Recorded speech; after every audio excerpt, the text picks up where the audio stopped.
मेरे प्यारे दोस्तों, अब हम लोग आपसे नृत्य यानी कि डांस से संबंधित क्वेश्चन चर्चा करेंगे। ठीक है भाई, चलिए क्वेश्चन है साथियों आपका। चलिए यार, डांस में आपको चीज़ें हम बता देते हैं जो आपके एग्ज़ाम के लिए बहुत ज़्यादा इम्पोर्टेंट है। चलो नोट डाउन कर लेना, बहुत इंपॉर्टेंट चीज़ मैं आपको बता रहा हूँ।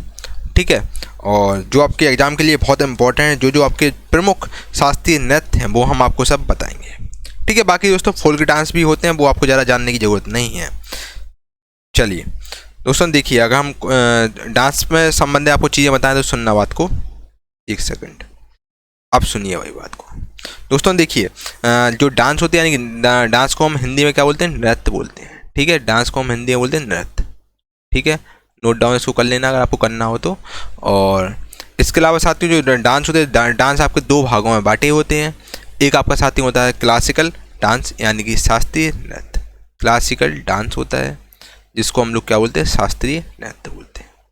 शास्त्रीय नृत्य होते हैं। एक आपका साथी होता है क्या, फोल्क डांस, जिसको हम लोग बच्चा क्या बोलते हैं, फोल्क डांस को हम लोग क्या बोलते हैं, लोक नृत्य बोलते हैं। लोक नृत्य हम इसको बोलते हैं हिंदी में। ठीक है, समझना बात को दोस्तों। मैं आपसे 2-4 मिनट मांगूंगा, 4 मिनट ज़्यादा से ज़्यादा मुझे 2-3 मिनट का आप समय दीजिए, उसमें आपको पूरे सब चीज़ क्लियर हो जाएगी। डांस में कभी आप अटकोगे नहीं। ठीक है, अब साथियों हम लोग आपसे फोक डांस की बात करें तो बच्चा इनको स्क्रीनशॉट आप ले लीजिएगा इसका। साथियों जो शास्त्रीय डांस होते हैं वो मतलब जैसे भरत मुनि के, ये सब आपके भरत मुनि थे, उनके नाट्य शास्त्र पर आधारित रहती है। ये नाट्य शास्त्र पर आधारित रहते हैं सब डांस। ठीक है, चलिए इसका बैकग्राउंड चेंज कर दूं क्या, आप कहो तो बैकग्राउंड चेंज कर देता हूँ। चलो यार, बैकग्राउंड ही चेंज कर देते हैं। तो भरत मुनि के नाट्य शास्त्र पर ये आधारित रहते हैं।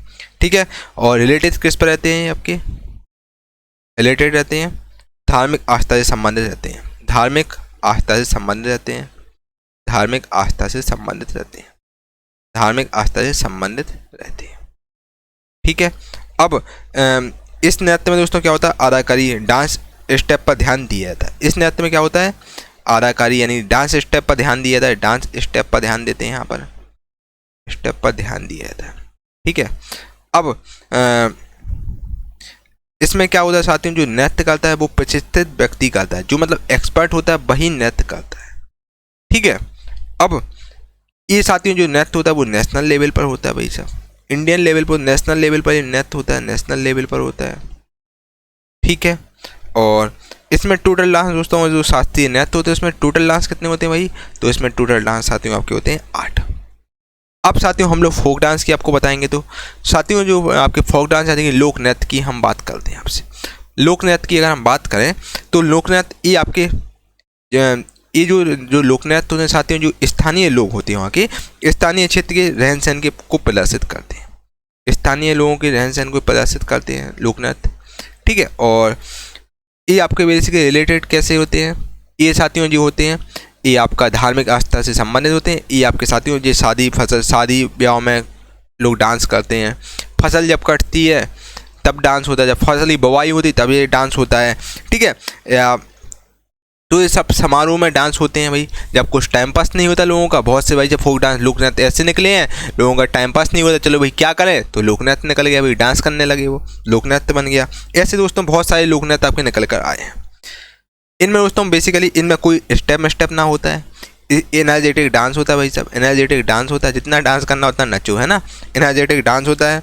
इसमें ऊर्जावान नृत्य पर जोर दिया जाता है। इसमें साथियों भाई साहब पूरा स्टेप आपको करना पड़ता है और एक्सपर्ट खिलाड़ी इसको करेंगे, है ना। जो क्लासिकल डांस और फोक डांस में भाई साहब बहुत अंतर है। और ये आपका सामान्य भाई साहब, इसको सामान्य व्यक्ति इसको डांस कर सकता है, सामान्य व्यक्ति भी इस डांस को फोक डांस को कर सकता है। लेकिन भाई साहब यहाँ पर एक्सपर्ट खिलाड़ी आपको चाहिए है ना, एक्सपर्ट खिलाड़ी है ना, तो यहाँ पर सब कोई कर सकता है फोक डांस। लोक नृत्य हर कोई कर सकता है, इसमें पार्टिसिपेट करता है। ये साथियों आपका स्टेट लेवल पर ही होता है, स्टेट लेवल पर होता है। ठीक है, ये आपका नेशनल लेवल पर होता है भाई साहब। इसमें आपके टोटल डांस इसमें लगभग 30 के आसपास इसमें टोटल डांस होते हैं।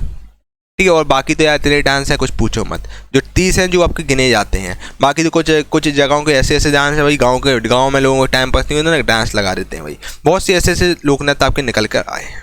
ठीक है, जो इंपॉर्टेंट है वही हम आपको बताएंगे यार, है ना। इतना दोस्तों आपके पास ज़्यादा समय नहीं कि हम फालतू आपको चीज़ें करवाएं। दोस्तों कम समय में आपको ज़्यादा जानकारी देने की हम लोग कोशिश कर रहे हैं।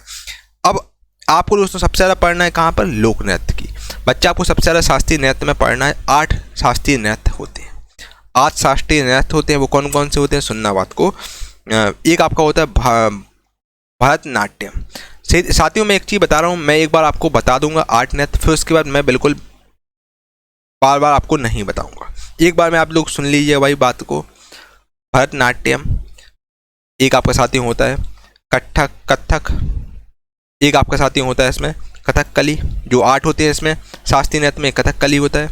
एक आपका साथी होता है कुचिपुड़ी होता है यहाँ पर, कुचिपुड़ी, ठीक है। एक आपका साथी यहाँ पर मोहिनी अट्टम होता है, मोहिनी अट्टम, ठीक है, मोहिनी अट्टम होता है। एक आपका साथी यहाँ पर उड़ीसी होता है, ठीक है, जो उड़ीसा के मंदिरों में शुरू हुआ था। एक आपका साथी यहाँ पर मणिपुर शास्त्रीय नृत्य होता है, मणिपुर शास्त्रीय नृत्य होता है। मैं आपको टोटल 7-8 नृत्य बता रहा हूँ ताकि आप बिल्कुल कंफ्यूज ना हो। एग्जाम में आपसे पूछेगा भाई साहब मैं शास्त्रीय नृत्य कौन सा, नहीं तो कम से कम आप बता तो दोगे। इसलिए बच्चा मैं आपको शास्त्रीय नृत्य बता रहा हूँ ताकि आप कंफ्यूज ना हो। बाकी सब तो फोक डांस होते ही होते हैं, है ना। और एक आपका सत्रिय होता है, सत्रिय, ठीक है। ये आपके सब 8 शास्त्रीय नृत्य, इनको याद कर लेना अच्छी तरीके से बच्चा। भरतनाट्यम, कथक, कथकली, कुचिपुड़ी, मोहिनीअट्टम, उड़ीसी, मणिपुरी शास्त्रीय नृत्य और सत्रिय, ये आपके टोटल 8 होते हैं, ठीक है। बात को समझे। अब मैं आपको कोई बिल्कुल रिवीजन करा रहा हूँ भाई, कोई बिल्कुल चीज़ें बता रहा हूँ, देखो इनको भी नोट डाउन कर लेना साथ में। जो साथियों भरतनाट्यम होता है, इसका जो शुरुआत होता है तमिलनाडु से, इसकी शुरुआत हुई थी, तमिलनाडु में शुरुआत हुई थी और ये तमिलनाडु के मंदिरों में सबसे पहले स्टार्ट हुआ था। और जो कथक है साथियों, और ये कथक, अगर हम कथक की बात करें तो कथक आपका यूपी में के आसपास में शुरू हुआ था और श्री कृष्ण की कहानियों को नृत्य से प्रदर्शित करता है कथक। और कथकली दोस्तों आपकी जो है केरला का प्रमुख शास्त्रीय नृत्य, केरला का शास्त्रीय नृत्य है कथकली, ठीक है। और अगर हम कुचिपुड़ी की बात करें दोस्तों, कुचिपुड़ी आपका आंध्र प्रदेश का शास्त्रीय नृत्य है। मोहिनी अट्टम साथियों केरला का शास्त्रीय नृत्य, केरला का शास्त्रीय नृत्य है मोहिनी अट्टम। और ये भगवान के विष्णु के मोहिनी अवतार को प्रदर्शित करता है मोहिनी अट्टम, ठीक है। और उड़ीसी जो आपका दोस्तों शास्त्रीय नृत्य है, ये आपका उड़ीसा का है। उड़ीसी यानी कि उड़ीसा का शास्त्रीय नृत्य है। और जो आपका मणिपुर शास्त्रीय नृत्य है, ये आपका मणिपुर का है, मणिपुर से इसकी स्टार्टिंग हुई है, ठीक है। और ये आपका दोस्तों ये रासलीला पर आधारित होता है, इसमें एक दल नृत्य करता है मणिपुर में, ठीक है। और सत्रिया जो लोक नृत्य है, जो सत्रिया जो शास्त्रीय नृत्य है, ये आपका साथियों असम में मनाया जाता है, ये असम में मनाया जाता है। ये टोटल आपकी 8 शास्त्रीय नृत्य होते हैं। तमिलनाडु भरतनाट्यम तमिलनाडु में होता है, कथक आपका यूपी में होता है, कथकली केरला में होता है, कुचिपुड़ी आंध्र प्रदेश में होता है, मोहिनीअट्टम की शुरुआत केरला में हुई है, उड़ीसी की शुरुआत उड़ीसा में हुई है, मणिपुरी शास्त्रीय नृत्य की शुरुआत मणिपुर में हुई है और सत्रिया की असम में हुई है। ये आपको 8 बिल्कुल याद रखने हैं दोस्तों, यहाँ से आपके क्वेश्चन बनते हैं, ठीक है। अब दोस्तों फोक डांस की बात करते हैं। फोक डांस भाई जब बहुत है आपके, है ना। उत्तर प्रदेश में नौटंकी, रामलीला, चापीली, सब आपके उत्तर प्रदेश में होते हैं। असम में बहुत सारे होते हैं, बिहू, बिचू है, सब आपके होते हैं, वो हम कभी बताएंगे आपको। तो अब इतनी भी आपको याद रखना है। और इसको एक बार आपको कोई भी बता देते हैं। तमिलनाडु में आपका भरतनाट्यम की शुरुआत हुई थी और ये मंदिरों में प्रदर्शित किया जाता है, ये मंदिरों में होता है भाई, भरतनाट्यम होता है भाई साहब, ठीक है। और इसके अलावा मंदिरों में होता है और इसके अलावा हिंदू धर्म से संबंधित है और इसमें एक सिंगल लेडी करती है। भरतनाट्यम में दोस्तों एक सिंगल लेडी करती है।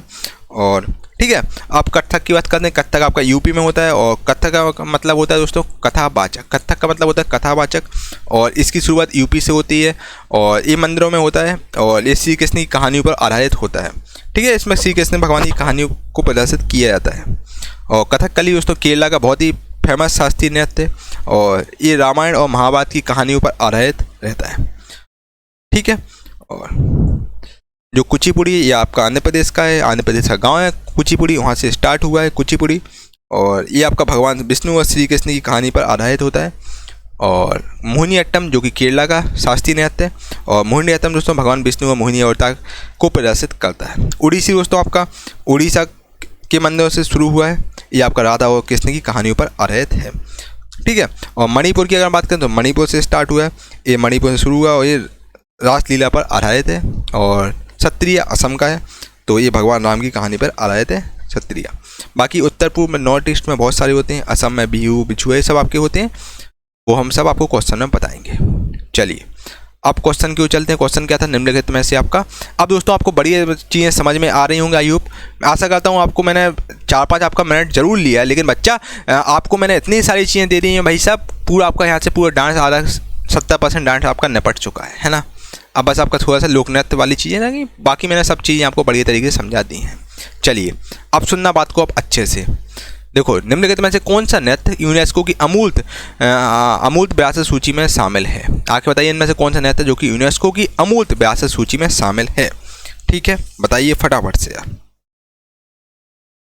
चलिए जल्दी से बताइए। आखिर इनमें से कौन सा नृत्य जो कि यूनेस्को की अमूर्त विरासत सूची में शामिल है। तो वो भाई साहब वो लोक नृत्य आपका कौन सा है भाई, बताओ। तो वो लोक नृत्य आपका छऊ, ऑप्शन नंबर सी छऊ राइट आंसर हो जाएगा दोस्तों। छऊ जो लोक नृत्य है, ये आपका जो छऊ लोक नृत्य है साथियों, बेसिकली जो छऊ नृत्य है, ये आपका दोस्तों उड़ीसा हुआ, आपका उड़ीसा, झारखंड हुआ भाई साहब, झारखंड, और बंगाल में ये बहुत ज़्यादा होता है। और छऊ को दोस्तों यूनेस्को ने अपनी अमूर्त श्रेणी में इसको शामिल कर लिया है। यूनेस्को ने इसको अमूर्त विरासत सूची में शामिल कर लिया, अमूर्त विरासत सूची में शामिल किया। इसमें कुंभ मेला वगैरह भी शामिल हुआ है, विरासत सूची में शामिल किया है। ठीक है, तो right answer option number C हो जाएगा, छऊ आपका राइट आंसर हो जाएगा। ठीक है मेरे प्यारे दोस्तों, अगला क्वेश्चन आपके सामने ये रहा। देखो भाई, आपका झिझिया नृत्य की उत्पत्ति भारत के किस राज्य से हुई है। झिझिया नृत्य की दोस्तों उत्पत्ति आके भारत के किस राज्य में हुई है। तो झिझिया जो नृत्य की है, इसकी उत्पत्ति साथियों आपकी बिहार से हुई है। ऑप्शन नंबर बिहार इसका राइट आंसर हो जाएगा। बिहार को टिक कर लीजिए आप लोग, है ना। और नृत्य और उनके राज्य के संबंध में निम्नलिखित में से कौन सा जोड़ा आपका सही है। बताओ आखिर इनमें से कौन सा जोड़ा आपका सही है। देखो बताओ भाई, चलिए साथियों, जो गोमीरा जो लोक नृत्य है साथियों, ये आपका उत्तर प्रदेश का नहीं है भाई साहब, ये आपका पश्चिम बंगाल का, वेस्ट बंगाल का है गोमेरा। और यक्षगान बहुत ही फेमस है। यक्षगान जो लोक नृत्य है, ये आपका दोस्तों कर्नाटक का है। ठीक है, यक्षगान आपका कर्नाटक का, ऑप्शन नंबर बी को टिक कर लो, आपका राइट आंसर है। ठीक है, चलो, बिहार की पारंपरिक छड़ कठपुतली को जाना जाता है। बिहार की पारंपरिक छड़ कठपुतली को हम लोग क्या बोलते हैं। तो बताइए, बिहार की पारंपरिक छड़ कठपुतली को जाना जाता है, तो इसको हम लोग एमपुरी बोलते हैं। एमपुरी दोस्तों बिहार का प्रसिद्ध पारंपरिक छड़ पुतली नृत्य है। और एमपुरी नृत्य में दोस्तों यमराज और चित्रगुप्त के मध्य संवाद का प्रदर्शन होता है। एमपुरी इसका राइट आंसर हो जाएगा। कर्नाटक की कौन सी प्रसिद्ध, कर्नाटक की भाई साहब कौन सी प्रसिद्ध कला, नृत्य, संगीत, संवाद, वेशभूषा, श्रृंगार और मंच शिला को सम्मिलित कर एक अद्भुत अनुभव प्रस्तुत करता है। तो वो कौन सा लोक नृत्य। तो राइट आंसर ऑप्शन नंबर हो जाएगा यक्षगान। यक्षगान दोस्तों, यक्षगान जो कि कर्नाटक का लोक नृत्य है। ठीक है, ये पारंपरिक लोक नृत्य और ये नाट्य रूप है, जो कि लगभग 800 वर्ष पुराना माना जाता है और भगवान गणेश की वंदना से शुरू होता है। ठीक है, आपका कर्नाटक का बहुत ही फेमस है लोक नृत्य है। चलिए, ढिमसा किस राज्य का आधिकारिक लोक नृत्य है। ढिमसा भाई साहब किस राज्य का लोक नृत्य है, बताओ। ढिमसा आके किस राज्य का आधिकारिक लोक नृत्य है, बताओ भाई। तो साथियों, जो ढिमसा की अगर हम बात करें, तो ढिमसा आपका आंध्र प्रदेश का लोक नृत्य है। Option number D Andhra Pradesh का राइट आंसर हो जाएगा। आंध्र प्रदेश को टिक कर लो, आपका राइट आंसर है। चलिए, मिजोरम के पारंपरिक बांस नृत्य को क्या कहा जाता है। मिजोरम का जो पारंपरिक जो बांस नृत्य है, उसको हम लोग आखिर क्या कहते हैं। तो दोस्तों, मिजोरम का जो पारंपरिक बांस नृत्य है, उसको हम लोग बच्चा कहते हैं चेराव नृत्य बोलते हैं। ऑप्शन नंबर चेराव नृत्य राइट आंसर हो जाएगा। और ये आपका दोस्तों चेराव नृत्य मिजोरम का सांस्कृतिक और पारंपरिक नृत्य है। ठीक है, ऑप्शन नंबर ये आपका राइट आंसर है। इसको हम लोग बांस नृत्य के रूप में भी जानते हैं। चेराव निम्नलिखित में किस राज्य का एक प्राचीन पारंपरिक नृत्य है। तो ये आपका बिल्कुल सही राइट आंसर ऑप्शन नंबर ये मिजोरम हो जाएगा। मिजोरम का ये पारंपरिक नृत्य है। ठीक है, चलिए, चेराव किसका लोक नृत्य, किस स्टेट का लोक नृत्य। अभी जस्ट दोस्तों मैंने बताया, चेराव जो दोस्तों आपका मिजोरम का लोक नृत्य है। ठीक है, चलिए अगला क्वेश्चन है आपका, देखिए। बेहडिंग खलम, बेहडिंग खलम किस राज्य का पारंपरिक नृत्य त्योहार है। ठीक है, बेहदिंग खलम किस राज्य का पारंपरिक नृत्य त्योहार है? ठीक है, बताओ भाई, फटाफट से बताओ साथियों। जो आपका बेहडिंग खलम जो है ये आपका मेघालय का लोक नृत्य है। और इसके अलावा दोस्तों जो मेघालय की जो जयंती है जनजाति होती है, जयंती जनजाति द्वारा मनाया जाता है और ये हर साल जुलाई महीने में मनाया जाता है ये वाला। ठीक है, जुलाई महीने में मनाया जाता है। ठीक है, तो आपका right answer option number C Meghalaya हो जाएगा। और जयंती जनजाति करती है और इसको जुलाई की बुआई के समय मनाती है इस त्यौहार को। अगर हम दोस्तों गुजरात की बात करें तो गुजरात में आपका गरबा होता है भाई साहब, गुजरात में गरबा होता है। छत्तीसगढ़ में अगर बात करें छत्तीसगढ़ में करमा होता है। ठीक है भाई, चलिए सत्रिया भारत के किस राज्य का एक पारंपरिक हिंदू शास्त्रीय नृत्य है? सत्रिया के दोस्तों मैं आपको बता रहा था जो भाई साहब जो हमने 8 लोक नृत्य बताएं, अब हम कोई का आपको बिल्कुल बताएंगे। इसलिए दोस्तों मैंने स्टार्टिंग में आपको 8 शास्त्रीय नृत्य मैंने बताए थे आपको। मैंने ये भी कहा था भाई साहब हम कोई बिल्कुल बताएंगे, तो बिल्कुल अच्छे से अगर आपने नहीं गए हो तो भाई साहब पहले वीडियो को रिमाइंड कर लो और जाकर देख लो पहले एक बार। बहुत तरीके से आपको हमने बताया हैं चीज़ें। तो सत्रिया भारत के किस राज्य का एक पारंपरिक हिंदू शास्त्रीय नृत्य है? तो भाई बताओ भाई। अब आप लोग कह रहे थे सर आप इतना लेट, मतलब आपने चीज़ें इतनी आप क्यों करा रहे हैं सर, आपने इतना टाइम क्यों ले लिया? बच्चा इसलिए मैंने 4-5 से 6 मिनट आपसे मांगे थे ताकि आपको एक बिल्कुल शास्त्रीय नृत्य ऐसा कराया जाए बच्चा कि आपको ज़िंदगी में कभी आप ना भूलें। आपको बड़ी तरीके से हमने कराए हैं, आप देख लीजिएगा, उसको जाकर देखिएगा। ठीक है दोस्तों, जो आपका सत्रिया जो ये आपका भारत के असम में होता है, असम का ये हिंदू शास्त्रीय नृत्य है और ये भगवान राम की कहानी पर आधारित है। चलिए अगला क्वेश्चन, निम्नलिखित में से कौन सा कठपुतली नृत्य उड़ीसा में किया जाता है? आखिर में से कौन सा कठपुतली नृत्य जो कि उड़ीसा में किया जाता है? तो उड़ीसा में भाई साहब कौन सा किया जाता है? तो उड़ीसा में आपका राइट आंसर हो जाएगा कुंडेई जो लोक नृत्य ये आपका उड़ीसा में किया जाता है। ठीक है भाई साहब, और उड़ीसा में किया जाता है। ऑप्शन नंबर आपका बिल्कुल सही, option number B right answer है।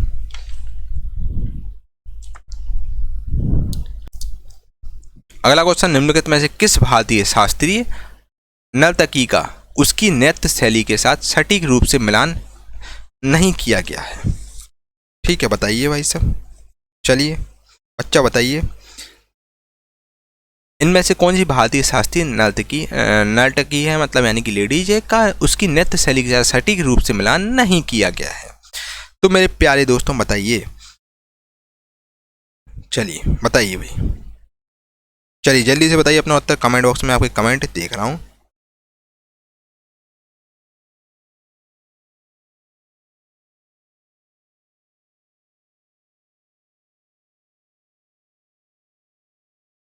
आपको बताना भाई साहब मिलन कौन सा गलत है यहाँ पर, है ना?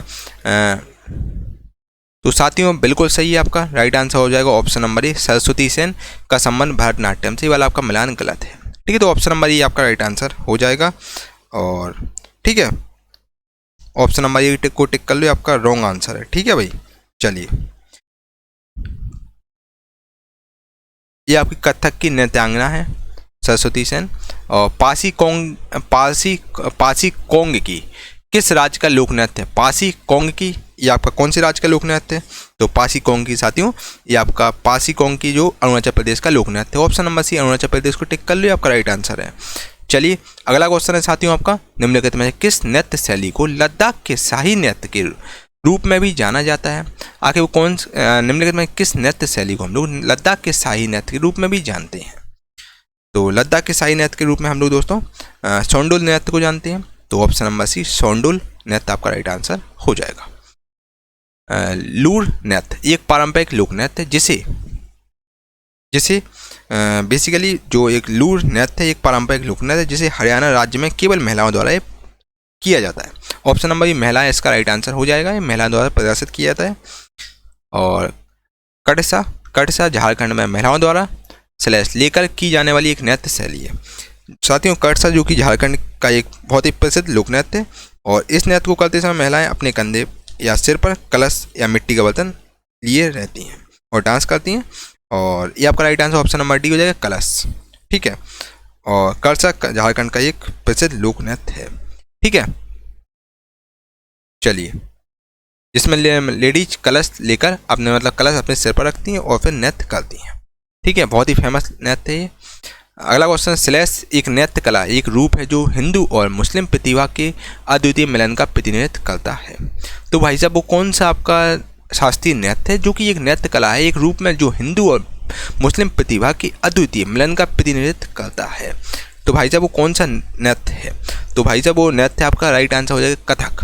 ठीक है, option number 1 Kathak right answer हो जाएगा। संस्कृत में दोस्तों इसका मतलब होता है कथक का भाई साहब क्या होता है, कथावाचक होता है। यूपी के आसपास में होता है, यूपी के आसपास में होता है और श्री कृष्ण की कहानी को नृत्य प्रदर्शित किया जाता है आपका कथक में। ठीक है भाई साहब, ठीक है, कंफ्यूज आपको बिल्कुल नहीं होना है। इस दोस्तों कथक में गज़ल शामिल होने लगी है। अब तो दोस्तों इसमें गज़ल वगैरह भी शामिल होने लगी है। गज़ल इसको कब शामिल हुई थी भाई, इसमें गज़ल कब शामिल हुई? हिंदू, ये ऐसा है दोस्तों इसको हिंदू प्लस मुस्लिम भी कहते हैं। ठीक है, और गज़ल इसमें शामिल हुई थी भाई साहब मुगलों के समय में और प्रसिद्ध हो गया था कथक, है ना। तो ये आपका हिंदू और मुस्लिम दोनों इसको कहते हैं उत्तर प्रदेश में। ऑप्शन नंबर कथक आपका राइट आंसर हो जाएगा। चलिए, सिक्किम के लोकगीतों के उस प्रकार का नाम बताइए जो राज्य के प्राकृतिक सौंदर्य का वर्णन करता है। चलिए बताइए, चलिए जल्दी से बताइए आपके हिसाब से कौन सा ऑप्शन सही होना चाहिए। सिक्किम के दोस्तों लोकगीतों के उस प्रकार का नाम बताइए जो राज्य के प्राकृतिक सौंदर्य का वर्णन करता है। तो राइट आंसर दोस्तों आपका हो जाएगा बिल्कुल सही, right answer option number D हो जाएगा, घाटो कीटो। दोस्तों घाटो कीटो भारत के पूर्वोत्तर राज्य सिक्किम में नृत्य के साथ गाया जाने वाला एक लोकगीत है। यह सिक्किम की जो भूटिया जनजाति है उसके द्वारा ये किया जाता है घाटो कीटो। ठीक है, ये घाटो कीटो है ये गाया जाता है, एक लोकगीत है जो कि भूटिया जनजाति द्वारा गाया जाता है। ठीक है, अगला क्वेश्चन आपके सामने रहा, लोकप्रिय कुड़वी नृत्य। लोकप्रिय कुड़वी जो नृत्य किस भारतीय राज्य से संबंधित है? कुड़वी नृत्य दोस्तों आखिर किस भारतीय राज्य में होता है? कुड़वी जो लोकप्रिय जो कुड़वी नृत्य किस भारतीय राज्य से संबंधित है? तो आते हैं कुड़वी नृत्य ये आपका गोवा में होता है। Option number D Goa right answer हो जाएगा। भाई क्या दिक्कत है? पोनंग लोक नृत्य किस राज्य में प्रचलित है? पोनंग लोक नृत्य आखिर किस राज्य में प्रचलित है? तो पोनंग लोक नृत्य साथियों ये आपका अरुणाचल प्रदेश में फेमस है। Option number B Arunachal Pradesh का राइट आंसर हो जाएगा। और इस नृत्य में दोस्तों महिलाएं एक विशेष परिधान में नृत्य करती हैं। ठीक है, अगला क्वेश्चन आपका, भवई किस राज्य की एक पारंपरिक नृत्य शैली है? भवई भाई साहब भवई किस राज्य की एक पारंपरिक बच्चा नृत्य शैली है? तो भवई बेसिकली उत्तरी राजस्थान और गुजरात राज्य के जनजातीय महिलाओं द्वारा किए जाने वाले एक पारंपरिक लोक नृत्य शैली है। तो राइट आंसर आपका गुजरात और आपका राजस्थान की महिलाओं द्वारा किया जाता है। चलिए, कैंडियन नृत्य देश की एक सामान्य नृत्य शैली है। साथियों कैंडियन नृत्य बेसिकली किस देश की एक सामान्य नृत्य शैली है? तो कैंडियन दोस्तों जो नृत्य है ये आपका श्रीलंका देश की एक सामान्य नृत्य शैली है कैंडियन। अगला क्वेश्चन, किस राज्य के स्थानीय शिल्पकारों को पौष मेले में अपने लोक नृत्य, संगीत, भोजन और संस्कृति को प्रदर्शित करने हेतु देखा जा सकता है? तो राइट आंसर आपका हो जाएगा बिल्कुल सही। तो ये आपको पश्चिम बंगाल में आप देख सकते हैं, पश्चिम बंगाल राज्य के स्थानीय शिल्पकारों को पौष मेले में अपने लोक नृत्य, संगीत, भोजन और संस्कृति को प्रदर्शित करते हुए देखा जा सकता है पश्चिम बंगाल में। और ये आपका वीरभूमि जिले के शांति निकेतन में आयोजित होता है ये लोक नृत्य। ठीक है, चलिए अगला क्वेश्चन आपका, खेल नृत्य रूप थोड़ा का संबंध किस राज्य से है? ठीक है बताओ। तो थोड़ा शब्द का संबंध है भाई साहब, थोड़ा शब्द का संबंध है हिमाचल प्रदेश से है। तो option number D Himachal Pradesh को टिक कर लिया, आपका राइट आंसर है। ठीक है, चलिए अगला क्वेश्चन देखो भाई, अगला क्वेश्चन देखो यार क्या दिक्कत है। बुरी आत्माओं को भगाने के लिए बौद्ध द्वारा किया जाने वाला नृत्य हिमाचल प्रदेश के नृत्य का एक रूप है। तो भाई साहब वो कौन से नृत्य का रूप है जो कि, ठीक है तो बताइए भाई। तो ये राइट आंसर आपका हो जाएगा ऑप्शन नंबर सी छम। ठीक है, छम नृत्य जो कि हिमाचल प्रदेश के छम ऐसा ही नृत्य है। चलिए अगला क्वेश्चन आपका, प्रसिद्ध नर्तकी टी बाला सरस्वती निम्नलिखित में से किस नृत्य शैली की प्रतिपादक थी? तो प्रसिद्ध नर्तकी टी बाला सरस्वती थी, ये बेसिकली बहुत ही फेमस थी जो कि तमिलनाडु के तंजौर की रहने वाली थी। और ये आपकी भरतनाट्यम की बहुत ही शानदार नर्तकी नृत्यांगना थी। ठीक है, ऑप्शन नंबर सी आपका भरतनाट्यम इसका राइट आंसर हो जाएगा। भरतनाट्यम दोस्तों आपका तमिलनाडु से इसका स्टार्टिंग हुई है और इसकी उत्पत्ति तमिलनाडु से हुई है भरतनाट्यम की, और मंदिरों में किया जाता है। और सिंगल लेडी इसको एक स्त्री द्वारा एक होता है, एक सिंगल लेडी करती है, और हिंदू धर्म से संबंधित है। और 19वीं सदी में दोस्तों क्या हुआ था, 19वीं सदी में जो अंग्रेज थे उन्होंने इसको मतलब बैन कर दिया था, और 20वीं सदी में जो आपका भरतनाट्यम है इसको फिर से स्टार्ट कर दिया गया था। ठीक है, चलिए अगला क्वेश्चन आपका कुचिपुड़ी नृत्य की उत्पत्ति भारत के किस राज्य से हुई। इसलिए मैंने स्टार्टिंग में आपको चार्ट बताया था बढ़िया तरीके से, वो 8 वाला वो चार्ट आप जरूर देख लीजिए, उसका स्क्रीनशॉट लेके रख लीजिए, बहुत बहुत इंपॉर्टेंट क्वेश्चन है वो आपके एग्जाम के लिए भाई, बहुत बहुत ज़्यादा इंपॉर्टेंट है। तो बच्चा कुचिपुड़ी नृत्य की जो उत्पत्ति भारत के किस राज्य से हुई, तो कुचिपुड़ी की जो नृत्य जो कुचिपुड़ी जो नृत्य है जो कि शास्त्रीय नृत्य में आता है, और इसकी उत्पत्ति भाई साहब ये आपकी आंध्र प्रदेश से हुई है। Option number D Andhra Pradesh right answer हो जाएगा। इनमें से कौन सा एक प्रसिद्ध भारतीय शास्त्रीय नर्तक या फिर नर्तकी है, बताइए भाई साहब कौन है वो। तो राइट आंसर आपका क्या होगा, तो राइट आंसर हो जाएगा बिल्कुल सही, option number B Uday Shankar. Uday Shankar जो कि शास्त्रीय नर्तक है। ठीक है, ऑप्शन नंबर बी आपका राइट आंसर हो जाएगा। निम्नलिखित में से कौन सा एक प्रसिद्ध भारतीय शास्त्रीय नर्तक या नर्तकी है, तो राइट आंसर आपका हो जाएगा option number C Sonal Mansingh. Sonal Mansingh एक प्रसिद्ध शास्त्रीय नर्तकी हैं, और ठीक है, और ये आपकी भीमसेन जोशी जो कि हिंदू शैली के प्रसिद्ध शास्त्रीय भीमसेन जोशी को आप जानते हैं दोस्तों, उन्हें भारत रत्न पुरस्कार भी दिया जा चुका है भीमसेन जोशी को, जो कि शास्त्रीय गायक हैं, और सोनल मानसिंह है जो कि प्रसिद्ध शास्त्रीय नर्तकी हैं। ठीक है, चलिए ऑप्शन नंबर सी आपका राइट आंसर हो जाएगा। चलिए अगला क्वेश्चन, निम्न में से कौन सा उत्तर भारत का एक शास्त्रीय नृत्य है, आखिर इनमें से कौन सा जो कि उत्तर भारत का एक शास्त्रीय नृत्य है। उत्तर भारत का भाई साहब शास्त्रीय नृत्य कौन सा है, तो उत्तर भारत का शास्त्रीय नृत्य आपका कथक है। ऑप्शन नंबर सी कथक आपका राइट आंसर हो जाएगा। जो आपका कथक है दोस्तों उत्तर भारत के शास्त्रीय नृत्य, हिंदू और मुस्लिम दोनों इसको करते हैं परफॉर्मेंस। रुक्मणी देवी अरुणडेल, रुक्मणी देवी अरुणडेल किस शास्त्रीय नृत्य के साथ इनका संबंध है, तो रुक्मणी देवी अरुणडेल जो कि भारत की प्रसिद्ध भरतनाट्यम नर्तकी है। ठीक है, नृत्यांगना है और भरतनाट्यम की हैं, और इनका जन्म मदुरई में हुआ, तमिलनाडु के मदुरई में हुआ था, जहाँ पर दोस्तों मीनाक्षी मंदिर स्थित है। बहुत ही फेमस है आपकी भरतनाट्यम की कला नृत्यांगना है। लावड़ी सैलेश का लोक नृत्य, लावड़ी आखिर किस स्टेट का लोक नृत्य है, तो बच्चे लावड़ी है ये आपका बिल्कुल सही राइट आंसर हो जाएगा। ऑप्शन नंबर डी महाराष्ट्र का एक लोक नृत्य है लावड़ी। ठीक है, याद रखिएगा। चलिए लावड़ी किस भारतीय राज्य का लोक नृत्य है, तो फिर वही क्वेश्चन एग्जामिनर ने पूछ लिया, तो ऑप्शन नंबर डी हो जाएगा महाराष्ट्र। महाराष्ट्र का दोस्तों लोक नृत्य आपका लावड़ी। ठीक है, अगर बच्चा हम बात करें और भी चीज़ों की, खैर वो आपको जानने लायक नहीं है दोस्तों। देखिए महाराष्ट्र की अगर हम बात करें आपसे, तो महाराष्ट्र के और भी लोक नृत्य हैं महाराष्ट्र के बच्चा देखो। ठीक है, तो लावड़ी दोस्तों ये आपका महाराष्ट्र का है, और ऑप्शन नंबर डी को टिक कर लो आप। डांडिया सैलेश की एक लोकप्रिय नृत्य शैली है। डांडिया भाई साहब किस राज्य की एक लोक नृत्य शैली है, तो डांडिया भाई साहब डांडिया हुआ, गरबा हुआ, ये आपका साथियों बच्चा गुजरात की एक लोकप्रिय नृत्य शैली है। डांडिया आपका लोक नृत्य आपका गुजरात का है। ठीक है, ओके भाई, चलो अगले क्वेश्चन में चलें। ये आपका दोस्तों गरबा उस समय होता है जब नवरात्रि के समय होता है। निम्नलिखित में से कौन सा केरल का लोक नृत्य नहीं है, आखिर में से कौन सा जो कि केरल का लोक नृत्य नहीं है। ठीक है, बताइए विकल्प के अनुसार आपका ऑप्शन क्या होना चाहिए, आखिर इनमें से भाई साहब केरल का कौन सा नहीं है लोक नृत्य, बताओ फटाफट से, चलिए बताइए। चलिए बिल्कुल सही राइट आंसर दोस्तों आपका हो जाएगा। देखिए केरल का कथकली लोक नृत्य है, कथकली शास्त्रीय भी आता है, थुलाल है आपका, कायुट टिकल्ली भी आपका केरल का है, जबकि दोस्तों चप्पेली ये केरल का नहीं है, तो चप्पेली आपका राइट आंसर हो जाएगा। चप्पेली दोस्तों ये आपका उत्तर प्रदेश और उत्तराखंड तरफ होता है, उत्तर प्रदेश और उत्तराखंड में ये लोक नृत्य होता है चप्पेली। ठीक है, ऑप्शन नंबर डी आपका राइट आंसर ये गलत है आपका। ठीक है, अगला क्वेश्चन है आपका गिद्दा किस राज्य का लोक नृत्य है। गिद्दा आके किस राज्य का लोक नृत्य है भाई, बताइए गिद्दा आके किस राज्य का लोक नृत्य है। बहुत बहुत बहुत ज़्यादा इंपॉर्टेंट क्वेश्चन आपके एग्जाम के पॉइंट ऑफ व्यू से भाई साहब, very very very very most important question आपके एग्जाम के लिए भाई साहब। गिद्दा आके किस राज्य का लोक नृत्य है, तो गिद्दा की अगर हम बात करें साथियों, तो गिद्दा आपका बिल्कुल सही, right answer option number C हो जाएगा, पंजाब। गिद्दा आपका दोस्तों पंजाब का लोक नृत्य शैली है। ठीक है, ये महिला द्वारा किया जाता है गिद्दा। भांगड़ा किस राज्य का लोक नृत्य है दोस्तों? भांगड़ा दोस्तों आप जानते हैं, हर बच्चा जानता है दोस्तों। भांगड़ा आपका पंजाब से उत्पत्ति हुई भांगड़ा की। इसमें ढोल वगैरह बजाए जाते हैं। Option number B Punjab right answer हो जाएगा।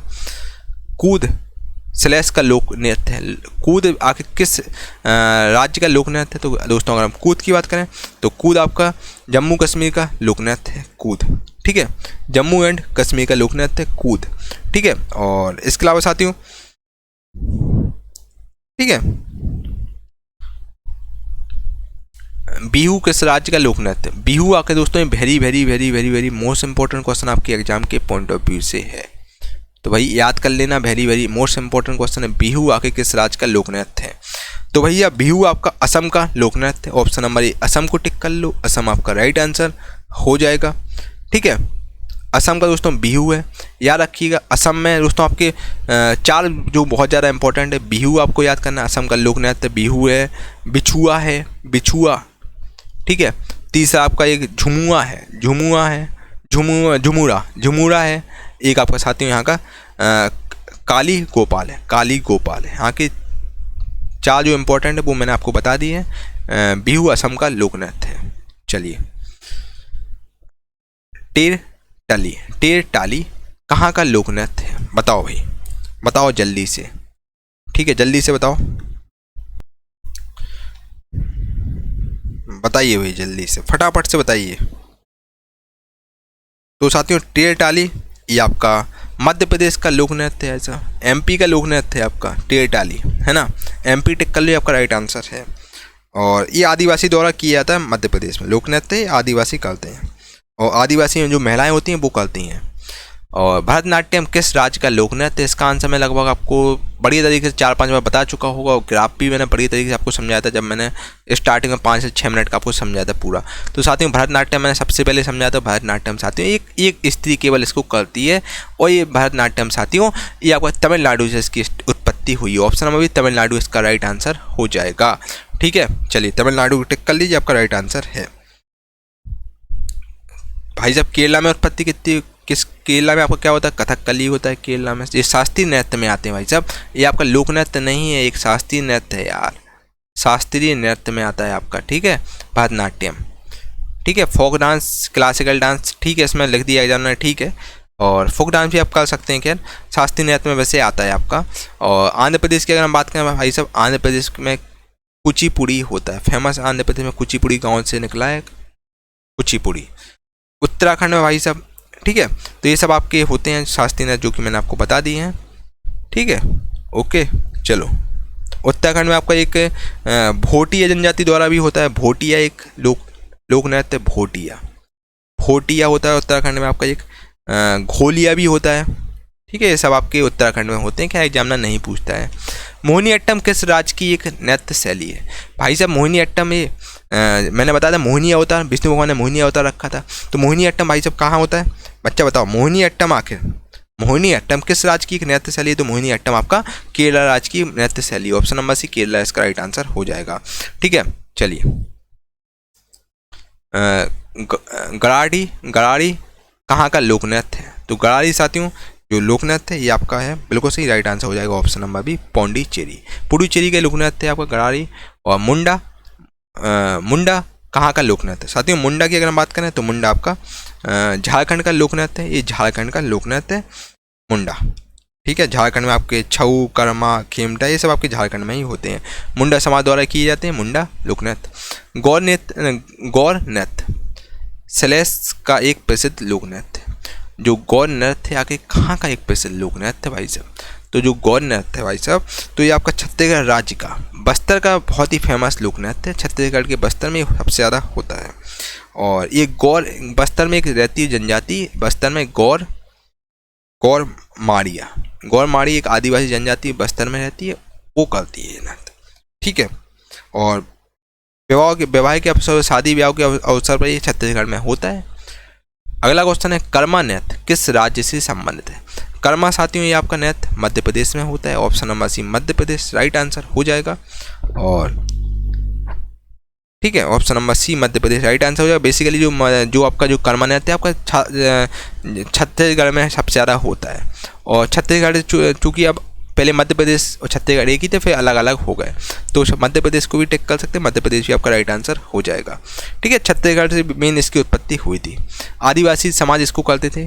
और गरबा किस राज्य का लोक नृत्य है? गरबा की अगर हम बात करें तो साथियों गरबा जो लोक नृत्य है ये आपका बिल्कुल सही राइट आंसर गुजरात का लोक नृत्य गरबा। ये आपके नवरात्रि के अवसर पर किया जाता है लेडीजों द्वारा, लेडीज हैं दोनों करते हैं। गरबा एक लोक नृत्य है जिसकी उत्पत्ति गुजरात से हुई है। ऑप्शन नंबर डी गुजरात टिक कर लीजिए, आपका राइट आंसर है। घुमुरा, घुमुरा सेलेस का लोक नृत्य। घुमुरा आके कहाँ का भाई साहब लोक नृत्य है? साथियों घुमुरा की अगर हम बात करें तो घुमुरा आपका ये आपका उड़ीसा का लोक नृत्य है। उड़ीसा इसका राइट आंसर हो जाएगा। उड़ीसा का आपका लोक नृत्य घुमुरा। ठीक है, ऑप्शन नंबर उड़ीसा को टिक कर लीजिए, ये आपका उड़ीसा का लोक नृत्य। चांगलो कहाँ का लोक नृत्य है? तो चांगलो भाई से बताओ जल्दी से, आपको 3 सेकंड का समय दिया था, जल्दी से अपना उत्तर कमेंट बॉक्स में बताइए। दोस्तों चांगलो जो लोक नृत्य है ये आपका जो नागालैंड की एक चांग जनजाति होती है उसको ये नृत्य करती है। और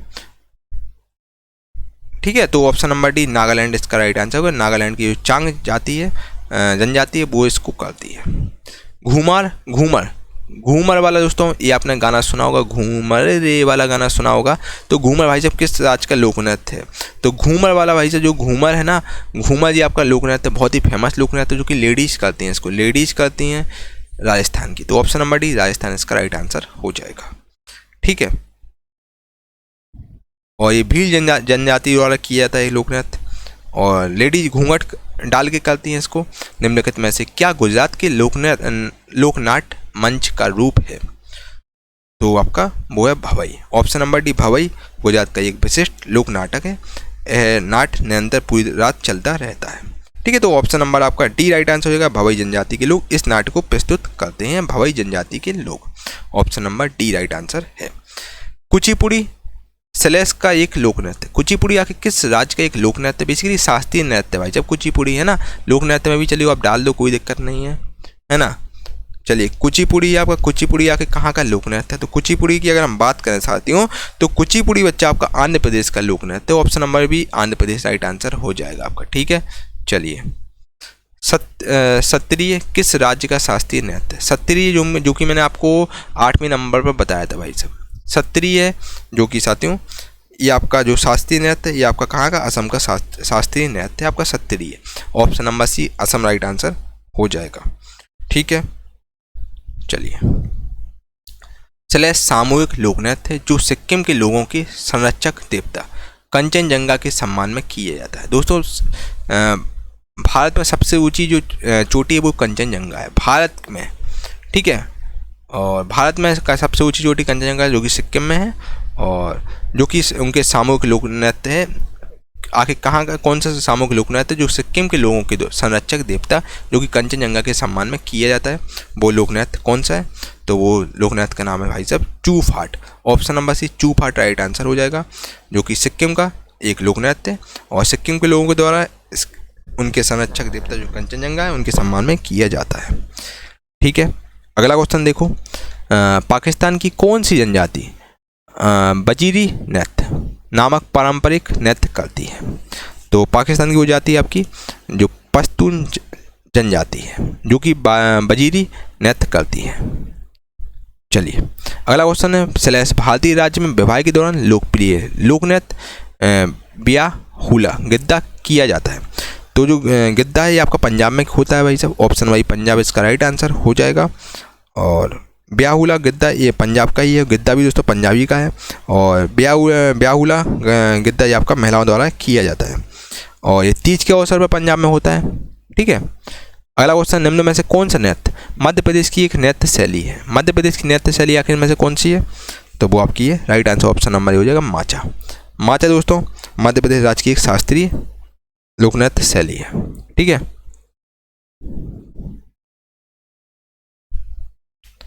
मूनबाक प्रसिद्ध नृत्य चाल निम्न में से किसके साथ जुड़ा हुआ है? मूनबाक प्रसिद्ध नृत्य चाल है, आखिर ये किसके साथ जुड़ा हुआ है? तो ये आपका माइकल जैक्सन के साथ दोस्तों जुड़ा हुआ है मूनवॉक। ठीक है, मूनवॉक नृत्य एक नृत्य चाल है जिसके नर्तक पीछे की ओर भागते हैं और इसमें बेसिकली पॉपिंग डांस बोलते हैं इसको, और भाई साहब है ना, ये माइकल जैक्सन ये डांस के एक्सपर्ट थे। ठीक है, तो ऑप्शन नंबर डी आपका राइट आंसर। हिप हॉप वाला स्टाइल होता है आपका और इसको मूनवॉक कहते हैं, और option number D Michael Jackson इसका राइट आंसर हो जाएगा। धाप एक लोक नृत्य है जो सेलेस्की कंधा जनजाति द्वारा किया जाता है। धाप एक लोक नृत्य है जो कि साथियों उड़ीसा की एक कंधा जनजाति इसको करती है। Option number C Orissa right answer हो जाएगा। ठीक है, और इसमें महिला और पुरुष दोनों लोग भाग लेते हैं, डांस वगैरह करते हैं। ठीक है भाई, चलो निम्न में से कौन सी शास्त्रीय नृत्य की एक शैली नहीं है? तो शास्त्रीय नृत्य दोस्तों आपके 8 होते हैं। 8 शास्त्रीय नृत्य भाई साहब कौन सा शास्त्रीय नृत्य नहीं है? कथक आपका शास्त्रीय नृत्य है, कथकली है, उड़ीसी है, जबकि दोस्तों कलबेलिया नहीं है। तो ऑप्शन नंबर सी गलत है, सी को टिक कर लीजिए, आपका राइट आंसर है। रणप्पा नृत्य कला का संबंध किस राज्य से है? रणप्पा नृत्य कला का संबंध आगे किस राज्य से है? तो साथियों जो रणप्पा नृत्य का संबंध ये आपका उड़ीसा राज्य से है। उड़ीसा की दोस्तों राजधानी क्या है? भुवनेश्वर है। भुवनेश्वर उड़ीसा की राजधानी है। उड़ीसा में दोस्तों आपका पुरी का जगन्नाथ स्वामी का मंदिर है, वो आपका उड़ीसा में स्थित है। उड़ीसा में दोस्तों आपका बंगाल की खाड़ी है, समुद्र जो आपका बंगाली खाड़ी है, और उड़ीसा में दोस्तों आपका सूर्य मंदिर भी उड़ीसा में स्थित है। पुरी के पास में कोणार्क जगह है, वहाँ पर सूर्य मंदिर स्थित है। ठीक है, तो यहाँ पर भुवनेश्वर में आपका साथियों लिंगराज मंदिर भी स्थित है, शंकर जी का मंदिर है। ठीक है, चलिए आपका अगला क्वेश्चन है ओटन थुल्ल नृत्य शैली किस राज्य से संबंधित है? तो साथियों जो आपका ओटन थुल्ल जो डांस स्टाइल है ये आपकी साथियों केरल का है। ठीक है, केरल का ये आपका option number D right answer होगा। केरल, इसको टिक कर लीजिए, आपका मलयालम भाषी नृत्य जो केरल में होता है। ठीक है,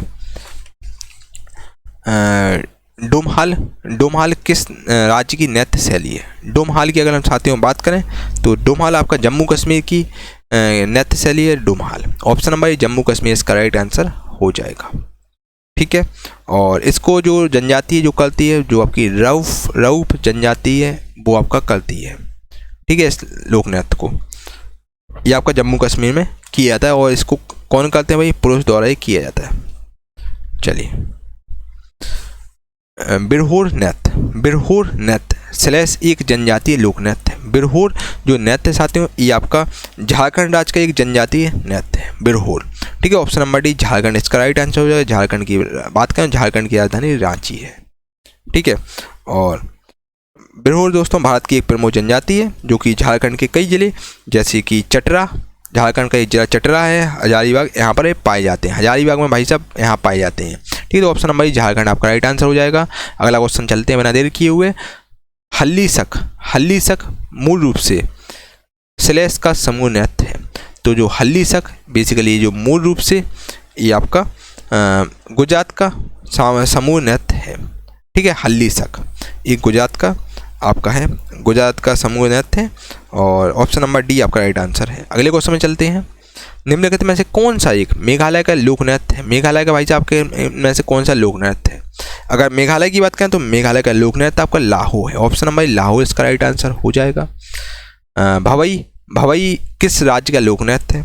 तो भवई नृत्य दोस्तों राजस्थान का ये लोक नृत्य है। ऑप्शन नंबर आपका डी राइट आंसर हो जाएगा, राजस्थान का ये लोक नृत्य भवई। निम्नलिखित में से कौन सा नृत्य गोवा का लोक नृत्य? आखिर में से कौन सा नृत्य जो कि गोवा का लोक नृत्य है? तो गोवा का लोक नृत्य वही आपका कौन सा है? फुगड़ी है। ऑप्शन नंबर बी फुगड़ी राइट आंसर हो जाएगा। फुगड़ी आपका गोवा का लोक नृत्य है। ठीक है,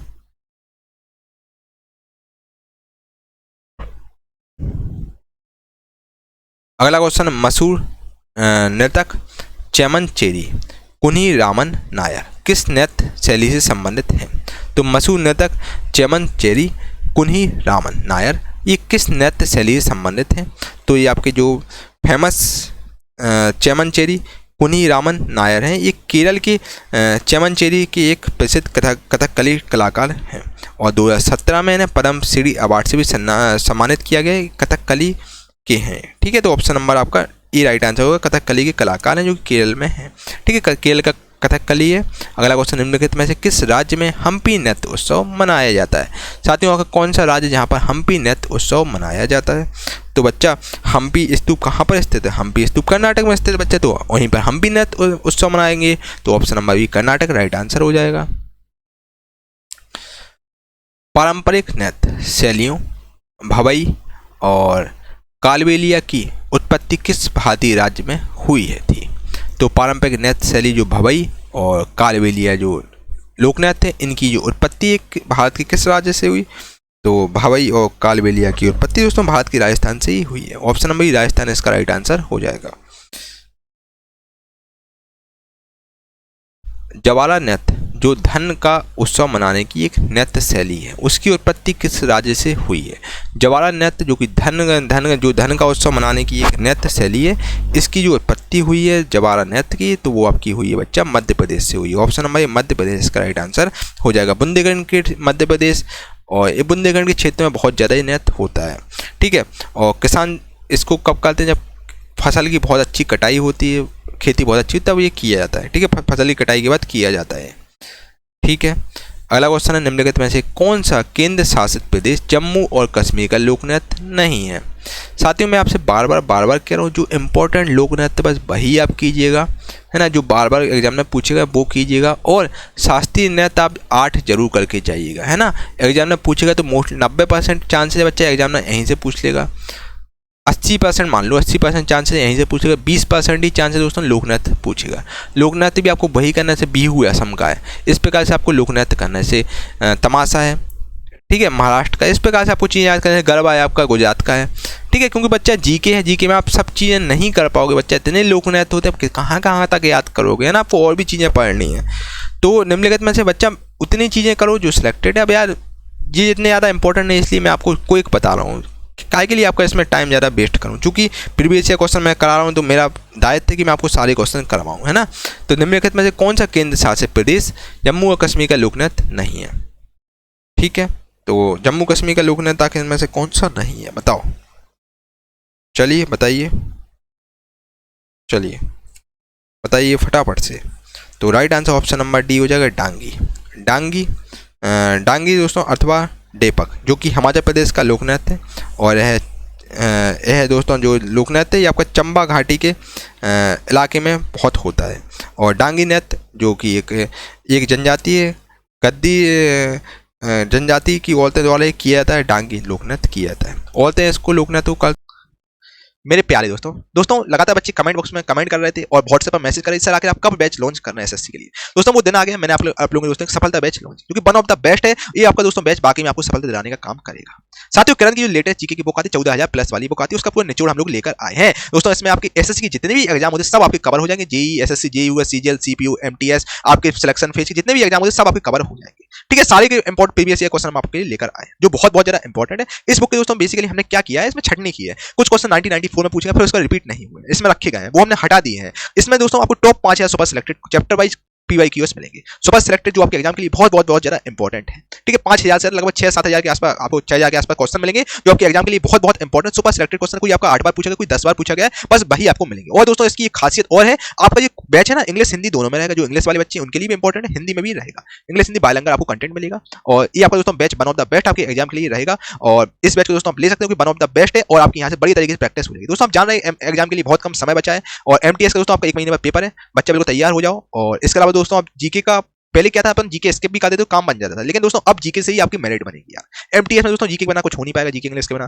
तो आपको जीके बहुत इंपॉर्टेंट रोल प्ले करती है। बाकी दोस्तों CGL वगैरह भी मेंस में जीके आने लगी है, CHS में मेंस में आने लगी, बच्चा जीके को आपको स्किप नहीं करना, जीके को आपको सीरियसली लेना है। आपने कहीं भी पेड कोर्स लिया हो, कहीं भी लिया, कोई दिक्कत नहीं, बच्चे प्रैक्टिस बैच आप लोग जरूर लेके देखिए, ये आपको बाकी में सफलता दिलाने का काम करेगा। आपकी प्रैक्टिस बहुत तरीके से हो जाएगी, टाइमर वगैरह भी हम लोग आपके लिए लेकर आए हैं, और आपको थ्योरी बेस में कराई जाएगी, है ना, जो आपके एग्जाम के लिए बहुत ज्यादा इंपॉर्टेंट चीज है, सब आपको दोस्तों यहाँ पर मिलेगा।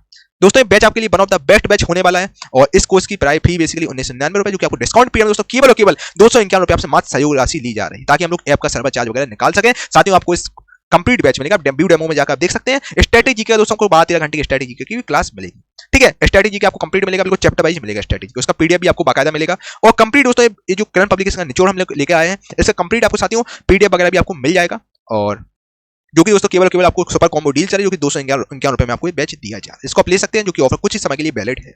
और किसी प्रकार का डाउट हो इस नंबर से आप संपर्क कर लीजिए, आपके सारे डाउट दोस्तों क्लियर कर दिए जाएंगे। दोस्तों यकीन मानिए यार, एक बार आप लेकर देखिए, one of the best batch दोस्तों आपके एग्जाम के लिए रहेगा। और दोस्तों देखिए 251 रुपए में तो यार आजकल आपका एक महीने का रिचार्ज भी नहीं होता है, आपको कंप्लीट बैच दिया जा रहा है, वो भी 1 साल की वैलिडिटी के साथ दिया जा रहा है ना। बच्चे इससे अच्छा आपको डील कहीं नहीं मिलेगी। और बाकी डिस्क्रिप्शन में लिंक डाल दूं, वहां से आप डेमो वगैरह भी देख सकते हैं, पैसे बिल्कुल नहीं लग रहे डेमो के, आप देख सकते हैं जाकर। और स्ट्रेटेजी बिल्कुल आपको तरीके से यहाँ पर बिल्कुल मिलेगा। हिस्ट्री का आपको बिल्कुल एंशिएंट हिस्ट्री होगा, मेडिवल होगा, मॉडर्न होगा, बिल्कुल आपको तरीके से मिलेगा। और इंग्लिश हिंदी दोनों में कंटेंट है, तो इसको साथियों आप ले सकते हैं। किसी प्रकार का डाउट हो इस नंबर से आप संपर्क कर लीजिए, आपके सारे डाउट दोस्तों क्लियर कर दिए जाएंगे। बाकी डिस्क्रिप्शन में गुरुकुल प्लस ऑफिशियल की लिंक डाल दूंगा, तो वहां से आप एप्लीकेशन पर जाकर देख सकते हैं। ठीक है भाई मेरे प्यारे दोस्तों, क्वेश्चन आपका मोनालिसा को किस पर पेंट किया गया था। मोनालिसा दोस्तों बेसिकली पेंटिंग थी, जो कि बहुत ही फेमस पेंटिंग थी। किसकी पेंटिंग थी भाई? ये पेंटिंग का बेसिकली निर्माण किसके द्वारा किया गया? तो ये पेंटिंग का निर्माण किया गया था Leonardo da Vinci. Leonardo da Vinci की बहुत ही शानदार पेंटिंग थी, जिसका मोनालिसा नाम था, है ना। और ये बहुत ही फेमस चित्र था, जो कि लकड़ी पर बनाई गया था। ये लकड़ी पर बनाया गया था, तो ऑप्शन नंबर भी लकड़ी इसका राइट आंसर हो जाएगा। और इसको दोस्तों इस चित्र को फ्रांस के लुव्र संग्रहालय में रखा गया है। ठीक है, तो मोनालिसा बहुत ही फेमस पेंटिंग है, जो कि लियोनार्डो दा विंची द्वारा बनाई गई थी, और ये लकड़ी पर बनाई गई थी भाई। ठीक है भाई, चलिए भूपेन खक्कर एक प्रसिद्ध क्या थे? तो भूपेन खक्कर भाई साहब एक प्रसिद्ध चित्रकार हुआ करते थे। ऑप्शन नंबर सी चित्रकार को टिक कर लो, राइट आंसर है आपका। और ठीक है, और गुजरात में इनका जन्म हुआ था, और बहुत ही फेमस चित्रकार हुआ करते थे भाई, इन्होंने काफ़ी सारी पेंटिंग बनाई है। चलिए निम्नलिखित में से कौन एक प्रख्यात भारतीय चित्रकार है जिन्होंने कभी कभी भारत की फ्रीदा कहलो भी कहा जाता है? ठीक है, तो राइट आंसर आपका हो जाएगा बिल्कुल सही, अमृता शेरगिल। अमृता शेरगिल को दोस्तों, जो कि बहुत ही फेमस चित्रकार है, भारत की फ्रीदा कहलो कहते हैं। ठीक है, ऑप्शन नंबर ये आपका डी राइट आंसर हो जाएगा। और भीमसेन जोशी की अगर हम बात करें, तो भीमसेन जोशी के सम्मान शास्त्रीय गायक हैं, ये आपके भीमसेन जोशी शास्त्रीय गायक हैं, और इन्हें भारत में भी पुरस्कार मिल चुका है भीमसेन जोशी साहब को। और शोभना नारायण का संबंध दोस्तों आपका किससे है? ये शास्त्रीय नर्तकिका है, जो कि कथक गाती हैं। ठीक है, सोनल मानसिंह की अगर हम बात करें, सोनल मानसिंह आपकी शास्त्रीय, ये भी सोनल मानसिंह भी शास्त्रीय नर्तकी हैं।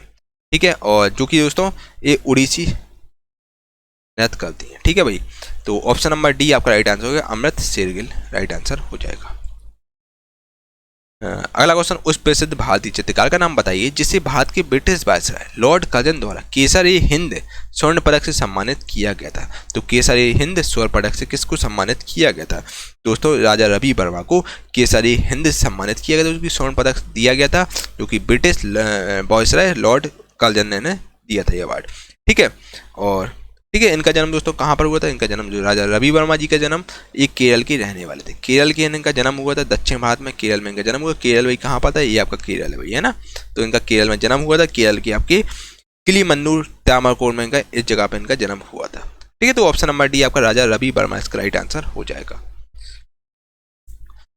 स्लैश भारत माता का चित्र पेंटिंग मूल रूप से किसके द्वारा बनाया गया था? Very very very very very very most important question आपके एग्जाम के पॉइंट ऑफ व्यू से है। चलिए इसके लिए मैं आपको 5 सेकंड का समय देता हूं, जल्दी से बताइए जो भारत माता का चित्र, भारत माता का जो चित्र है, आगे किसके द्वारा ये पेंटिंग बनाई गई थी, बताइए।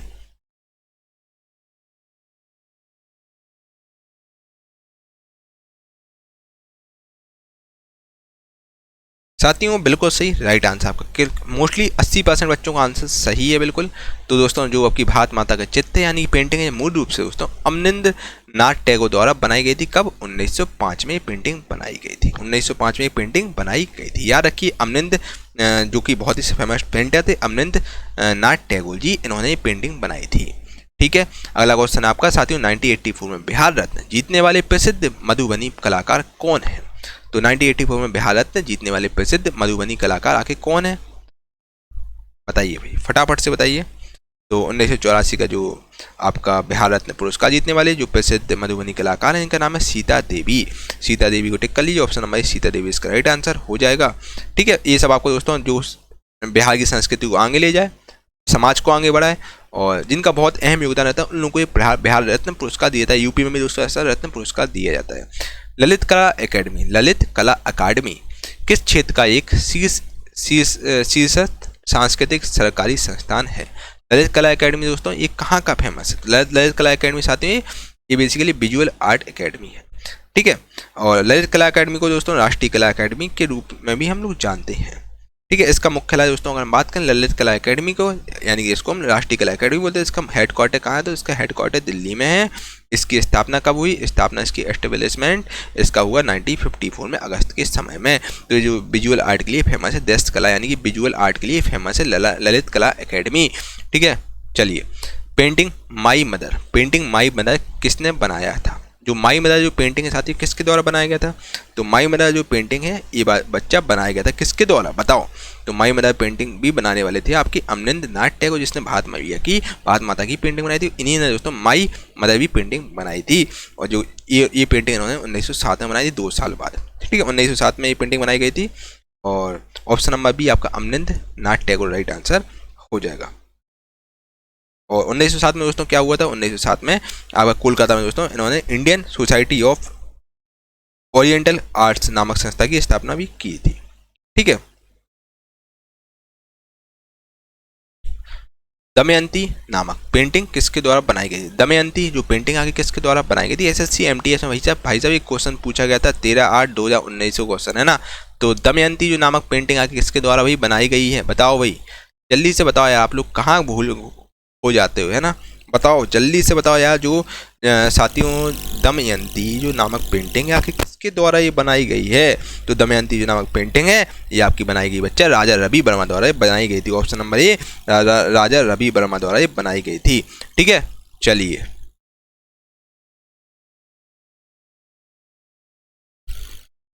साथियों मैं वो सब चीज़ आपको नहीं बताऊँ जिनसे आपको कोई लेना देना नहीं है। आपको देखिए जो इंपॉर्टेंट चीज़ आपके लिए बताने लायक है वो आपको सब बताए जा रहे हैं। आपने देखा होगा दोस्तों स्ट्रैटेजी के मैंने जो इंपॉर्टेंट पॉइंट है वो मैंने आपको सब बताएंगे।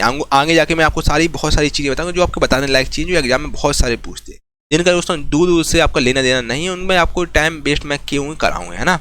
अपनी दोस्तों अपने आप को साबित करने के लिए भाई मैं क्यों ही आपका टाइम वेस्ट कराऊंगा बच्चे, जिनसे कोई लेना देना नहीं यार है ना। जो आपको कुछ चीज़ें जीके में ऐसी हैं जो आपको सीधे सीधे रटना होगा यार। मैं भी उसमें क्या ही बताऊं कि भाई पेंटिंग ये कैसी होती है और पेंटिंग में क्या होता है, पेंटिंग वही दिखा के थोड़ी ना बताऊंगा, उसमें अच्छा आपका समय ज़्यादा बर्बाद होगा। बाकी हम लोग यूट्यूब पर भी सीरीज चला रहे हैं जिसमें हम लोग आपको 40 क्वेश्चन कराते हैं। उसका आपको मुझे ज़्यादा से ज़्यादा मुझे सपोर्ट चाहिए आपका, ठीक है। 40 क्वेश्चन हम कराते हैं, इसमें इमेज के फॉर्मेट में आपको क्वेश्चन कराए जाते हैं ताकि आपको लॉन्ग टर्म के लिए हमेशा याद रहे। उसको भी आप देखिए, एंजॉय कीजिए, बड़ी सीरीज रहती है वो अपनी है ना।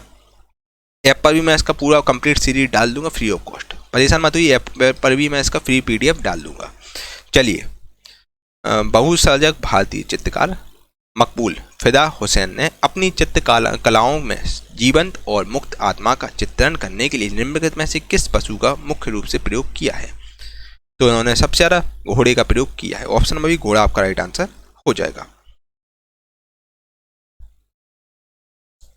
अगला क्वेश्चन देखिए भाई, चित्रकारी की पट्टचित्र, चित्रकारी की पट्टचित्र शैली राज्य की किस राज्य की सबसे पुराने और सबसे लोकप्रिय कला रूपों में से एक है? दोस्तों चित्रकारी की जो पट्टचित्र जो शैली या कि कौन से राज्य की सबसे पुरानी और सबसे लोकप्रिय कला रूपों में से एक है? Very very very very very most important question बच्चा आपके एग्जाम के पॉइंट ऑफ व्यू से है। दोस्तों पेंटिंग की जो पट्टचित्र शैली उड़ीसा राज्य की सबसे पुराने और सबसे लोकप्रिय कला रूपों में से एक है बच्चा। उड़ीसा इसका राइट आंसर हो जाएगा। उड़ीसा की राजधानी क्या है? भुवनेश्वर है। भुवनेश्वर उड़ीसा की राजधानी। उड़ीसा में कौन सा समुद्र है? तो आपके यहाँ पर बे ऑफ बंगाल है उड़ीसा में है ना, बंगाल की खाड़ी है बच्चा, ठीक है। तो उड़ीसा में आपका पुरी है, पुरी में जगन्नाथ स्वामी का मंदिर है। यहीं पर दोस्तों आपका बेसिकली जो आपका सूर्य मंदिर भी आपका जो कि कोणार्क में स्थित है, यहीं पर आपका दोस्तों लिंगराज मंदिर भी स्थित है। भुवनेश्वर में लिंगराज मंदिर भी स्थित है, ठीक है। चलिए, ऑप्शन नंबर डी उड़ीसा इसका राइट आंसर हो जाएगा। तो उड़ीसा की फेमस पेंटिंग है पट्टचित्र।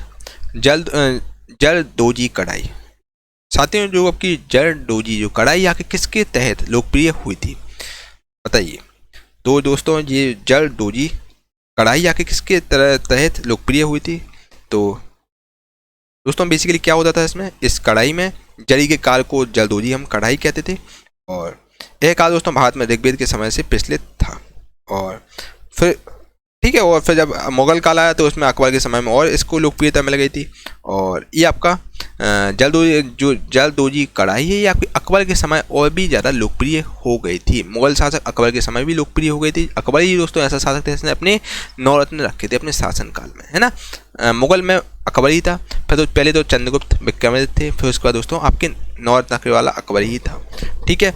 और अकबर के नवरत्न में दोस्तों बीरबल, ये सब आपके नवरत्न में थे। ठीक है।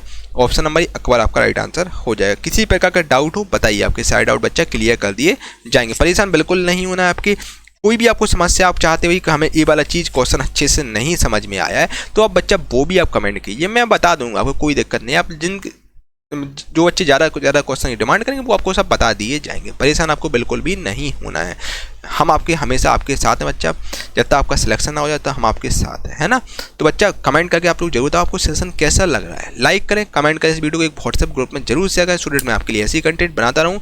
और अगर अभी तक आप लोग साथियों ऐप पर देख रहे हैं, ऐप पर दोस्तों कंप्लीट कोर्स इसका मैंने डाल दिया है। ऐप पर कंप्लीट सिस्टमेटिकली रूप में यहाँ पर आपको दोस्तों मिक्स क्वेश्चन मिल रहे होंगे, लेकिन ऐप पर साथियों आपको बहुत ही सिस्टमेटिकली रूप में बहुत ही शानदार तरीके से कंटेंट मिलेगा, क्योंकि मिनिमम कॉस्ट आपसे लिया जाए ताकि हम लोग केवल और केवल सर्वर का चार्ज उठा सके।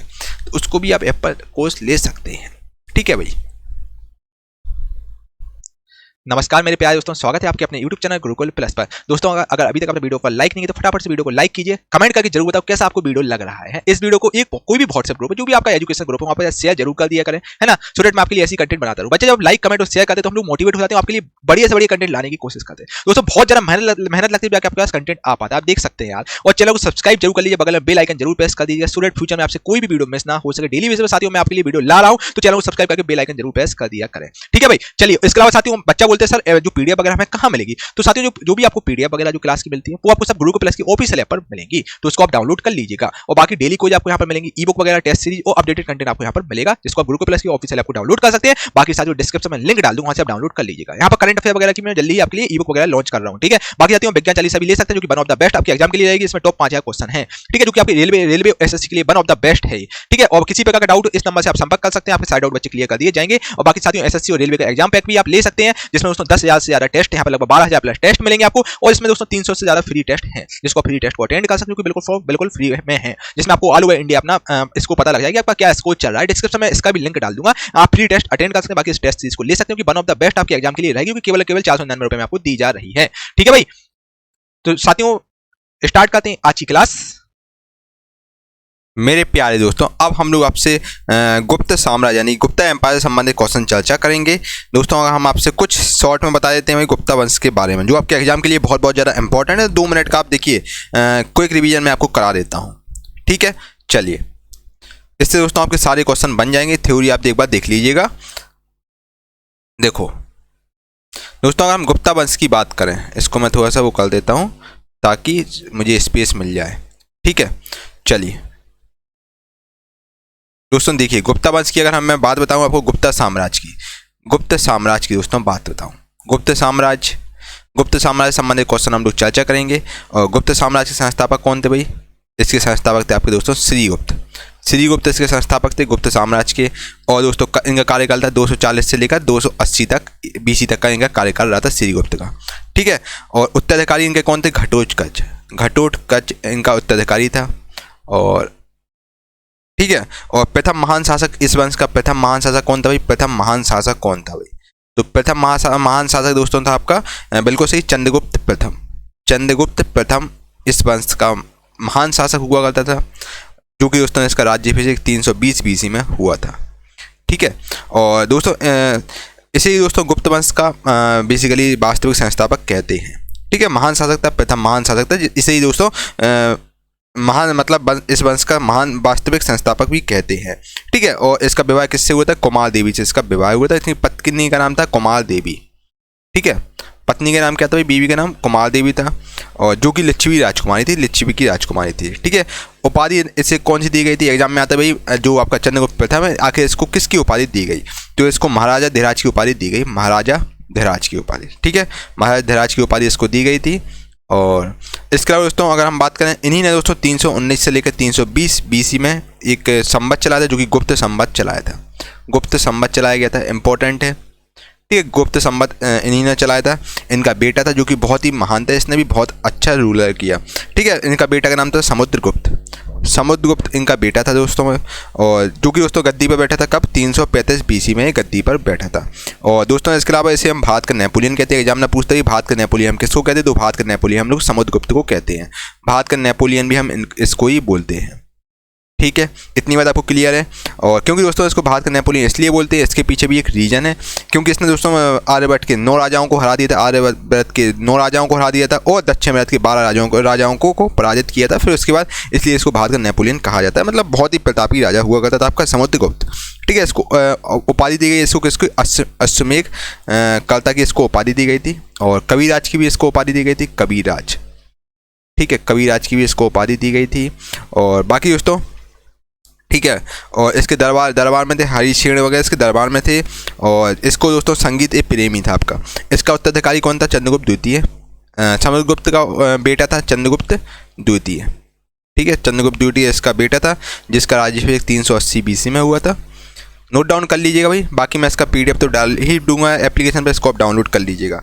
ठीक है, इसको उपाधि किसकी दी गई थी भाई, चंद्रगुप्त द्वितीय थे, जिसी को उपाधि दोस्तों विक्रमादित्य की उपाधि दी गई थी। इसको विक्रमादित्य, राजा विक्रमादित्य की उपाधि दी गई थी।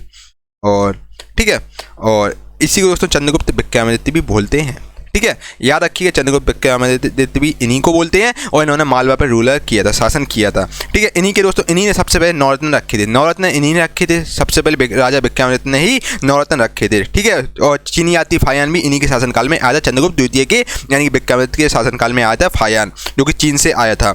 और दोस्तों इन्हीं के शासन मंत्री में आर्यभट्ट थे, धनमंत्री थे, ब्रह्मगुप्त थे, बारहमिहिर, ये सब विद्वान, कालिदास वगैरह इन्हीं के शासनकाल में थे, नवरत्न में शामिल थे। ठीक है, और सबसे पहले नवरत्न रखने वाले दोस्तों विक्रमादित्य था। फिर उसकी तर्ज पर आपके अकबर ने रखे थे अपने शासनकाल में नवरत्न, यानी कि 9 एक्सपर्ट खिलाड़ी जो अपनी अपनी पोस्ट के दिग्गज हैं।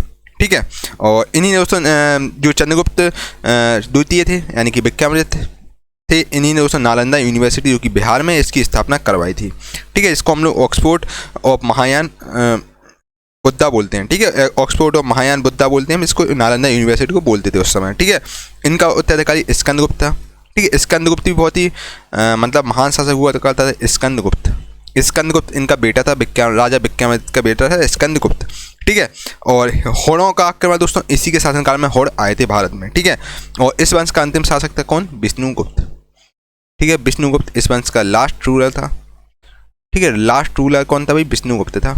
ठीक है, और सबसे ज़्यादा दोस्तों स्वर्ण मुद्रा भी इन्हीं के शासनकाल में जारी की गई। और इसके अलावा दोस्तों अगर हम बात करें इन लोगों का इम्पोर्टेंट व्यापारिक केंद्र कौन सा था, तो उज्जैन था दोस्तों। इन्होंने उज्जैन में ज़्यादातर रूलर किया था, मालवा उज्जैन इन सब वाले एरिया में इन्होंने शासन किया था। और इनकी जो आपकी शासकीय भाषा थी वो आपकी संस्कृत थी। और अजंता की गुफाओं का निर्माण भी इन्हीं लोगों ने कराया था। और दोस्तों सांस्कृतिक उपलब्धियों के कारण दोस्तों इन्होंने बहुत सारे काम करवाए थे। इस जो सांस्कृतिक उपलब्धि के कारण इस काल को दोस्तों बेसिकली भारत के इतिहास का स्वर्ण युग कहते हैं। ठीक है, इसमें बहुत ज़्यादा डेवलपमेंट हुए थे। ठीक है भाई, तो इसको हम लोग दोस्तों जो गुप्त साम्राज्य को दोस्तों हम लोग भारत के इतिहास का स्वर्ण युग कहते हैं। ठीक है, गोल्डन पीरियड कहते हैं। और चलिए अब क्वेश्चन की ओर चलते हैं। अब आपके क्वेश्चन दोस्तों यहाँ से क्विक बनेंगे, बिल्कुल क्वेश्चन है ना। मैंने थ्योरी बता दी, आपके यहाँ से क्विक क्वेश्चन बनेंगे। क्वेश्चन भी देख लो भाई, क्या दिक्कत है, क्वेश्चन देखो मेरे भाई। साम्राज्य के शासनकाल को भारतीय सभ्यता का स्वर्ण युग कहा जाता है। अभी मैंने लास्ट में आपको बताया। तो दोस्तों गुप्त साम्राज्य के शासनकाल को दोस्तों भारतीय सभ्यता का स्वर्ण युग कहा जाता है, यानी गोल्डन पीरियड कहते हैं। ठीक है, इन्होंने बहुत सारे काम किए थे, सांस्कृतिक उपलब्धि बहुत ज़्यादा की थी। और इसलिए दोस्तों इस वंश को स्वर्ण युग कहते हैं इस काल को। ठीक है, गुप्त साम्राज्य को स्वर्ण युग कहते हैं, यानी गोल्डन पीरियड कहते हैं। ठीक है, भारत के इतिहास का। चलिए, अजंता की गुफाओं का निर्माण, दक्षिला यूनिवर्सिटी, मतलब बहुत, नालंदा यूनिवर्सिटी, यहाँ पर बहुत सारी चीज़ें बनाई गई थी। चलिए, इन्होंने सबसे पहले दोस्तों आपकी स्वर्ण से मुद्रा भी इन्हीं ने जारी की थी, जिसका नाम था दिनार। ठीक है, इसी काल में दोस्तों सबसे पहले सर्वाधिक स्वर्ण मुद्रा जारी हुई थी, इसका नाम दिनार था। ठीक है, चलिए, महाराजा धीराज की उपाधि लेने वाले प्रथम गुप्त शासक कौन थे दोस्तों। महाराजा धीराज की उपाधि मैंने आपको बताया दोस्तों, महाराजा स्टार्टिंग में मैंने बताया था, इसको महान वास्तविक संस्थापक भी हम बोलते हैं दोस्तों। चंद्रगुप्त प्रथम राइट आंसर हो जाएगा। चंद्रगुप्त प्रथम ने दोस्तों इन्हें महाराजा धीराज की उपाधि ली थी इन्होंने। ठीक है, चंद्रगुप्त प्रथम राइट आंसर हो जाएगा।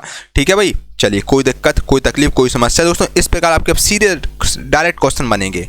मैंने तो दोस्तों जो मैं आपको थ्योरी बताता हूँ वो मोर देन सफिशिएंट आपके एग्जाम के लिए रहती है। ठीक है, बस दोस्तों मैं देखिए अब मैं पूरा फोकस करूँ कि आपका सीरियल निकले, ना कि बच्चा मैं आपको फालतू की कहानी नहीं बता रहा हूँ कि अकबर की नानी कौन थी, जिससे आपको कोई लेना देना भी नहीं है ना बच्चा। मैं आपका बिल्कुल भी समय नहीं बर्बाद कर रहा हूँ। मैं चाहता हूँ कि आपका इस बार ज़्यादा से ज़्यादा सिलेक्शन हो, कम समय में आपको ज़्यादा जानकारी मिले। ठीक है, गुप्त वंश का अंतिम शासक कौन था दोस्तों? गुप्त वंश का अंतिम शासक कौन था भाई? अभी मैंने आपको जस्ट बताया दोस्तों, गुप्त वंश का अंतिम शासक था जो कि विष्णुगुप्त हुआ करता था। ऑप्शन नंबर बी विष्णुगुप्त आपका राइट आंसर हो जाएगा।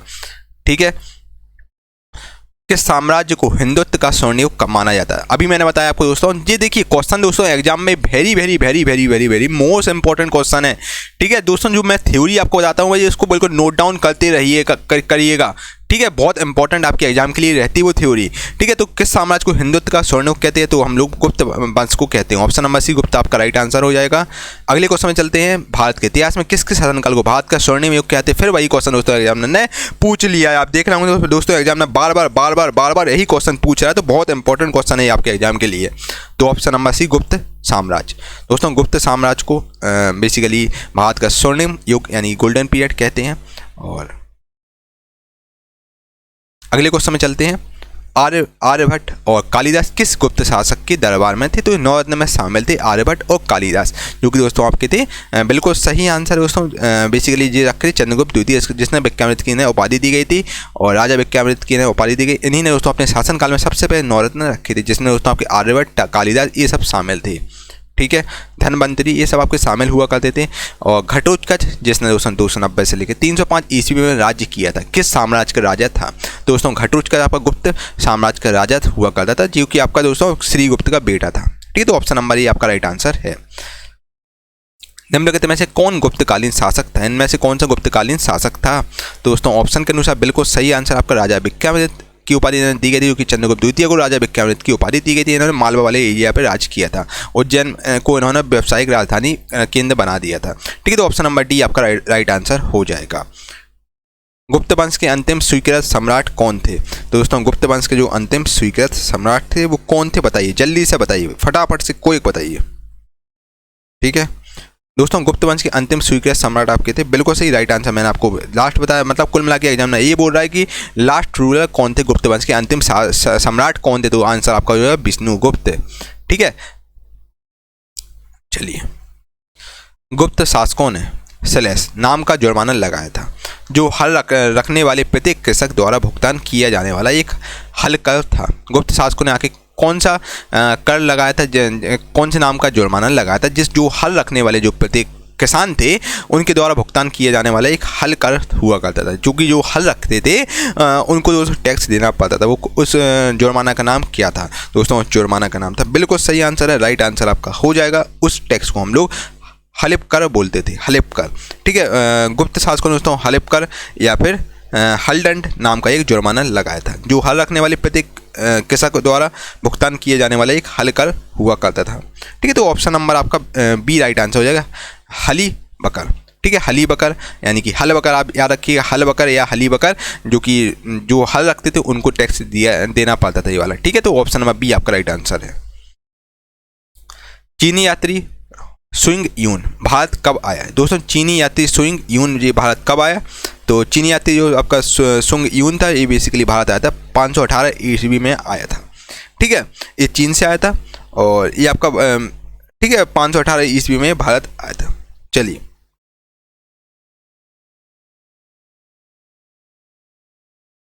शुरुआत में भारत की यात्रा पर 6ठी शताब्दी की शुरुआत में भारत की यात्रा पर आने वाले चीनी यात्री कौन था? दोस्तों आपका 6th सेंचुरी में आया था, जो कि सुंग यून था, जो कि बौद्ध धर्म का अनुयायी था। और बेसिकली दोस्तों ऑप्शन नंबर सी आपका राइट आंसर हो जाएगा। ये भारत आया था 6th सेंचुरी में पहली बार चीनी यात्री जो कि भारत आया था। ठीक है, बाकी दोस्तों और भी लोग आए थे, जैसे फायान हुआ, चंद्रगुप्त द्वितीय विक्रमादित्य के शासनकाल में आया था, और हुनसोंग हर्षवर्धन के शासनकाल में आया था। और ठीक है, तो आपका राइट आंसर दोस्तों हो जाएगा, बिल्कुल सही आंसर है, ऑप्शन नंबर सी को टिक कर लीजिए, आपका राइट आंसर हो जाएगा। ठीक है,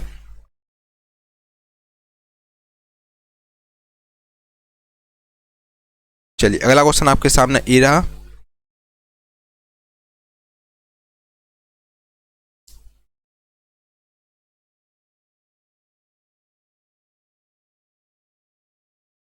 चलिए हर्षचरित कन्नौज के शासक हर्षवर्धन की जीवनी। हर्षचरित दोस्तों जो कि कन्नौज के शासक थे हर्षवर्धन, उनकी जीवनी है भाई, ठीक है।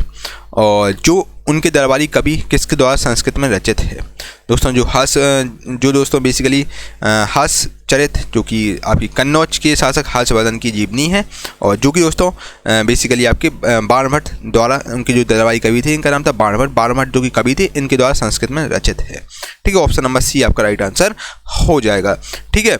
चलिए बिल्कुल सही, और ठीक है, तो ऑप्शन नंबर बी आपका राइट आंसर हो जाएगा। चलिए अगले क्वेश्चन, ऑप्शन नंबर सी को टिक कर लीजिए, आपका राइट आंसर है बाणभट्ट द्वारा दोस्तों रचित है हर्षचरित, ठीक है, जो कि हर्षवर्धन की जीवनी है, ठीक है। उस चीनी तीर्थयात्री का नाम बताइए जो बौद्ध ग्रंथों की तलाश में भारत आया था।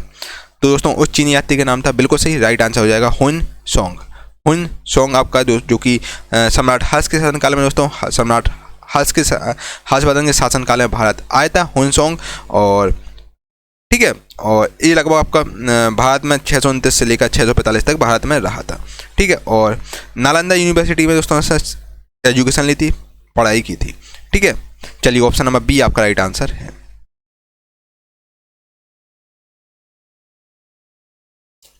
चालुक्य शासक पुलकेशिन की हर्षवर्धन पर विजय का वर्ष कब हुई थी। चालुक्य शासक थे जो कि पुलकेशिन थे, उनकी हर्षवर्धन पर विजय किस वर्ष हुई थी, ठीक है, यानी कि पुलकेशिन कब जीते थे, ठीक है दोस्तों। राइट आंसर आपका हो जाएगा 611 ईडी में दोस्तों पुलकेशिन की हर्षवर्धन पर विजय हो गई थी। ऑप्शन नंबर बी को टिक कर लिया, आपका राइट आंसर है, ठीक है। कोई दिक्कत, कोई तकलीफ, कोई समस्या, चलिए कोई भी डाउट हो बताइए, आपके सारे डाउट क्लियर कर दिए जाएंगे।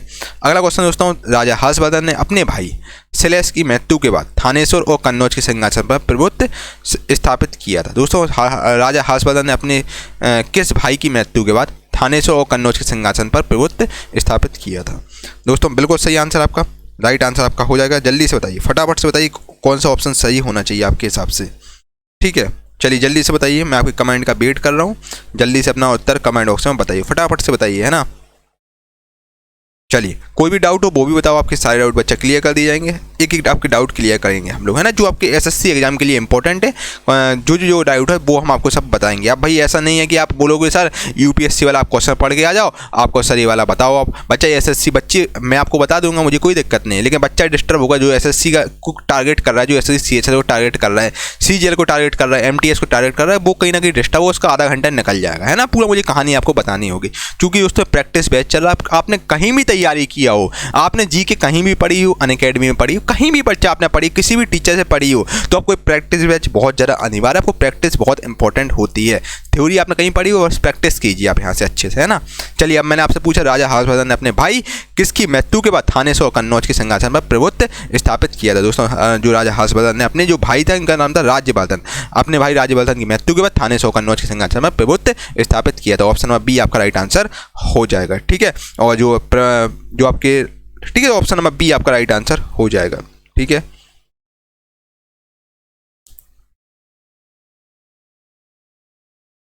किसके शासनकाल में चीनी यात्री हुनसोंग भारत आया था। अभी मैंने आपको जस्ट बताया दोस्तों, तो ये आपका हर्षवर्धन के शासनकाल में दोस्तों चीनी यात्री हुनसोंग भारत आया था। और ये आपका बेसिकली जो आपका जो 629 से लेकर 645 ईस्वी तक भारत में रहा था, और इसने बौद्ध विश्वविद्यालय में पढ़ने के लिए भारत आया था, जो कि नालंदा यूनिवर्सिटी थी, और वहाँ पर पढ़ने के लिए भारत आया था, ठीक है।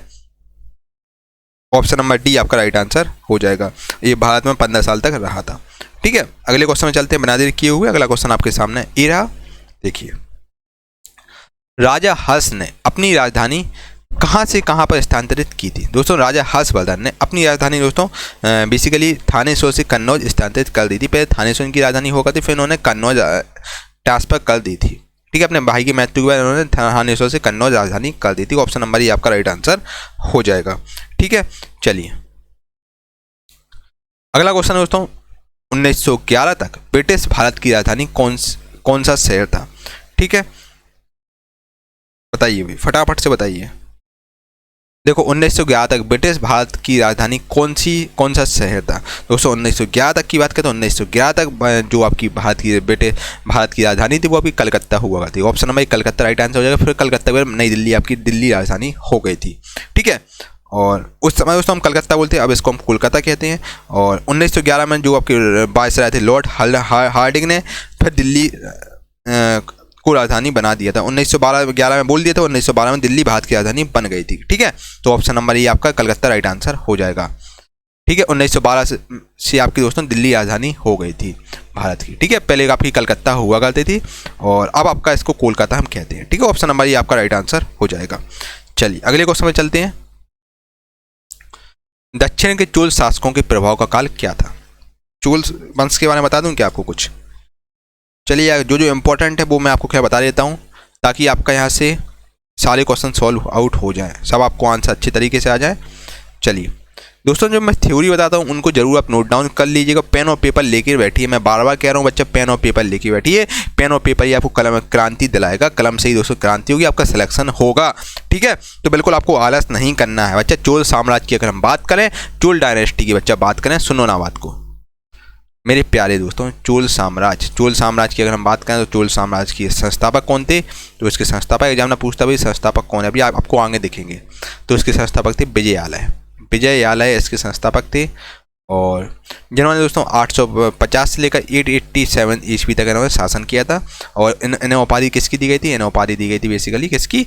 नरकेसरी की इन्हें उपाधि दी गई थी, जो एग्जाम में कम पूछा जाता है, बता दिया तब भी मैंने आपको नॉलेज के लिए।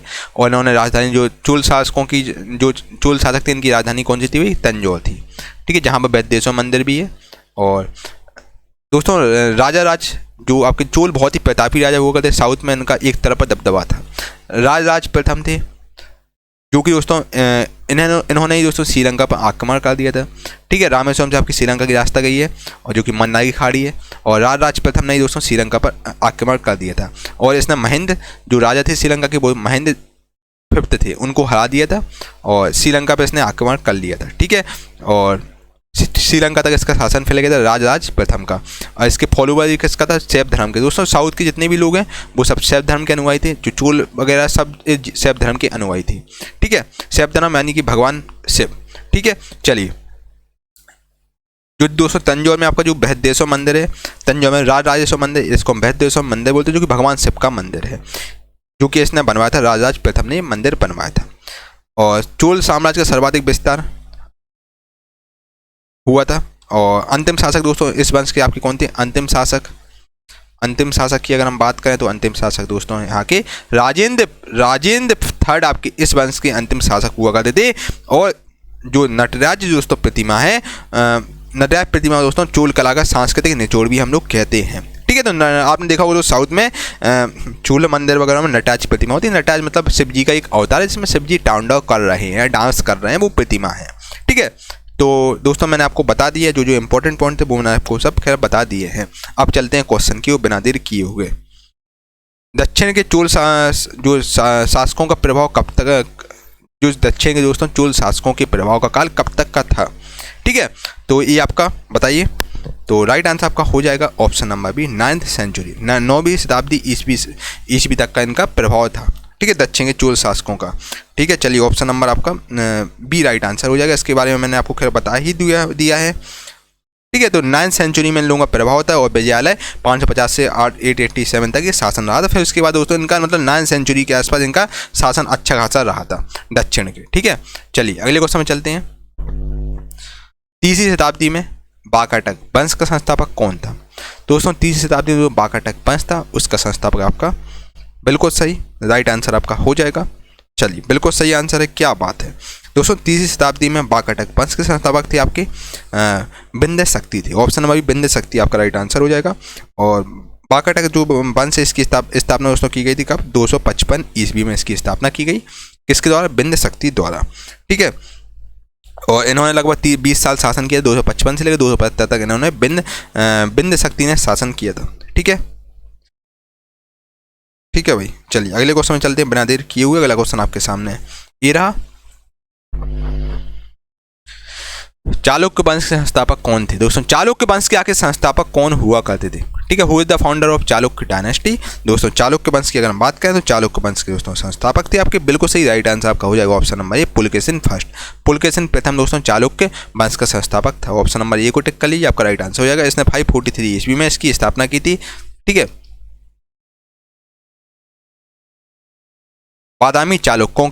बादामी जाने से पहले उनकी राजधानी क्या थी? दोस्तों बादामी चालुक्यों के बादामी जाने से पहले और जो उन लोगों की राजधानी हुआ करती थी वो राजधानी थी इनकी, बिल्कुल सही राइट आंसर आपका हो जाएगा, इनकी राजधानी ऐहोल थी। ठीक है, option number D Aihole right answer हो जाएगा। चलिए, चालुक्यों की पहली राजधानी दोस्तों कहाँ थी? दोस्तों चालुक्यों की जो पहली राजधानी थी वो आपकी इनकी थी ऐहोल। ठीक है, ऑप्शन नंबर भी ऐहोल इसका राइट आंसर हो जाएगा। ठीक है, और चालुक्य वंश की दोस्तों पहली राजधानी ऐहोल हुआ करती थी और इस वंश के प्रमुख शासकों में पुलकेशिन प्रथम हुआ, कीर्तिवर्मन हुआ, पुलकेशिन द्वितीय और विक्रमादित्य थे। ठीक है, और ये सब हुआ करते थे। चलिए अगले क्वेश्चन में चलते हैं। ये सब बादामी से आए थे। ठीक है,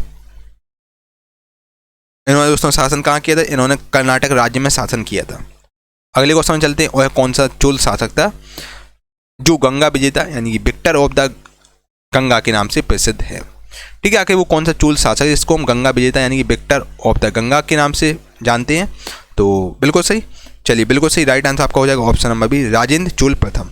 राजेंद्र चोल दोस्तों प्रथम है और जिसको दोस्तों हम लोग गंगा विजेता के नाम से भी जानते हैं। और ठीक है, ऑप्शन नंबर आपका बी राइट आंसर हो जाएगा।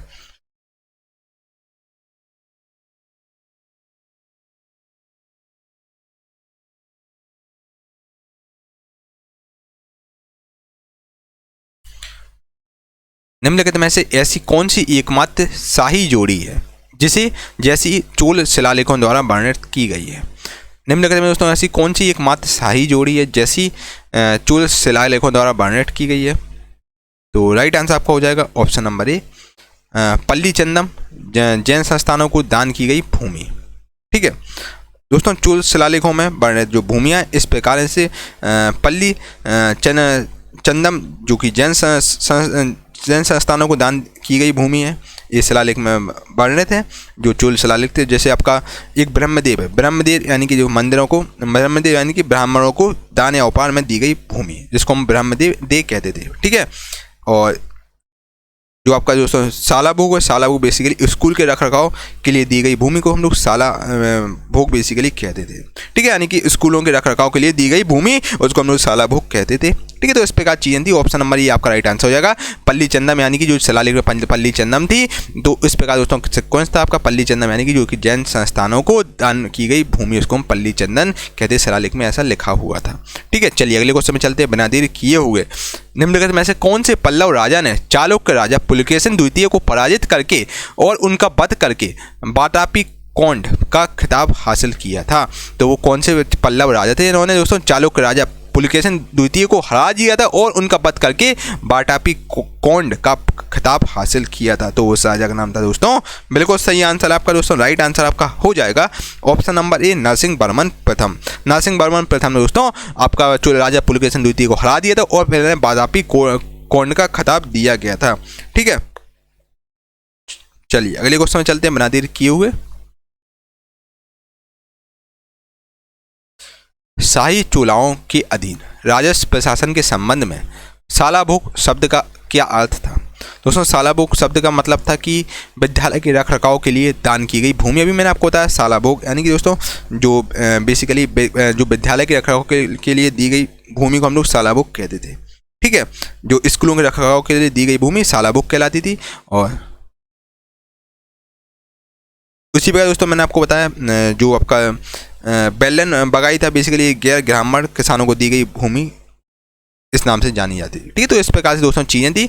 सालाभोग यानी कि विद्यालय के रखरखाव के लिए दान की गई भूमि जो कि सालाभोग कहलाती थी। ठीक है, सालाभोग में आती थी। ऑप्शन नंबर ये आपका राइट आंसर हो जाएगा। दोस्तों देखिए मैं एक चीज़ आपको बार बार बता रहा हूँ, SSC CPO जो आपका 2019 में पेपर हुआ था, थोड़ा सा पेपर उसमें GK टफ आया था। ठीक है, तो अगर आप CPO वाले क्वेश्चन लास्ट में अगर ना भी करें तो चल जाएगा आपका। ठीक है, करके जाइएगा वो ज़्यादा सही रहेगा, अगर ना भी करें तो चल जाएगा काम आपका। ठीक है, थोड़ा सा दोस्तों टफ आया था वो आपका जेई का CPO एग्जामिनर ने थोड़ा सा 2-4 क्वेश्चन ऊपर नीचे किए थे। श्रीलंका पर विजय प्राप्त करने वाला चोल वंश का सबसे पहला राजा कौन था? ये मैं आपको बता चुका हूँ दोस्तों। श्रीलंका पर विजय प्राप्त करने वाला चोल वंश का सबसे पहला राजा कौन सा था? अगर हम श्रीलंका की बात करें, श्रीलंका की स्थलीय सीमा तो है नहीं है। श्रीलंका भाई आपका यहाँ से ये रामेश्वरम है, आपका यहाँ रामेश्वरम है, ये आपका यहाँ श्रीलंका है। ठीक है।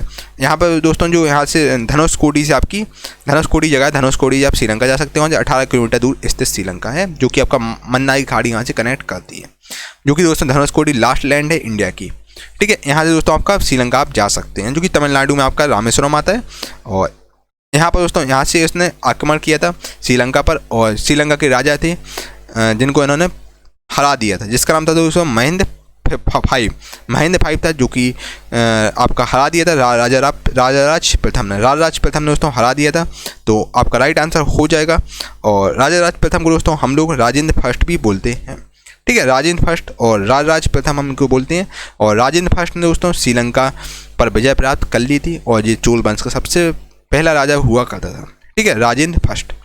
अंतिम शासक था इसका राजेंद्र थर्ड। ठीक है, इसको हम राजराज प्रथम भी कहते थे। इसी ने दोस्तों राजेश्वर मंदिर भी का निर्माण करवाया, जो कि तंजौर में आपका बृहदेश्वर मंदिर है।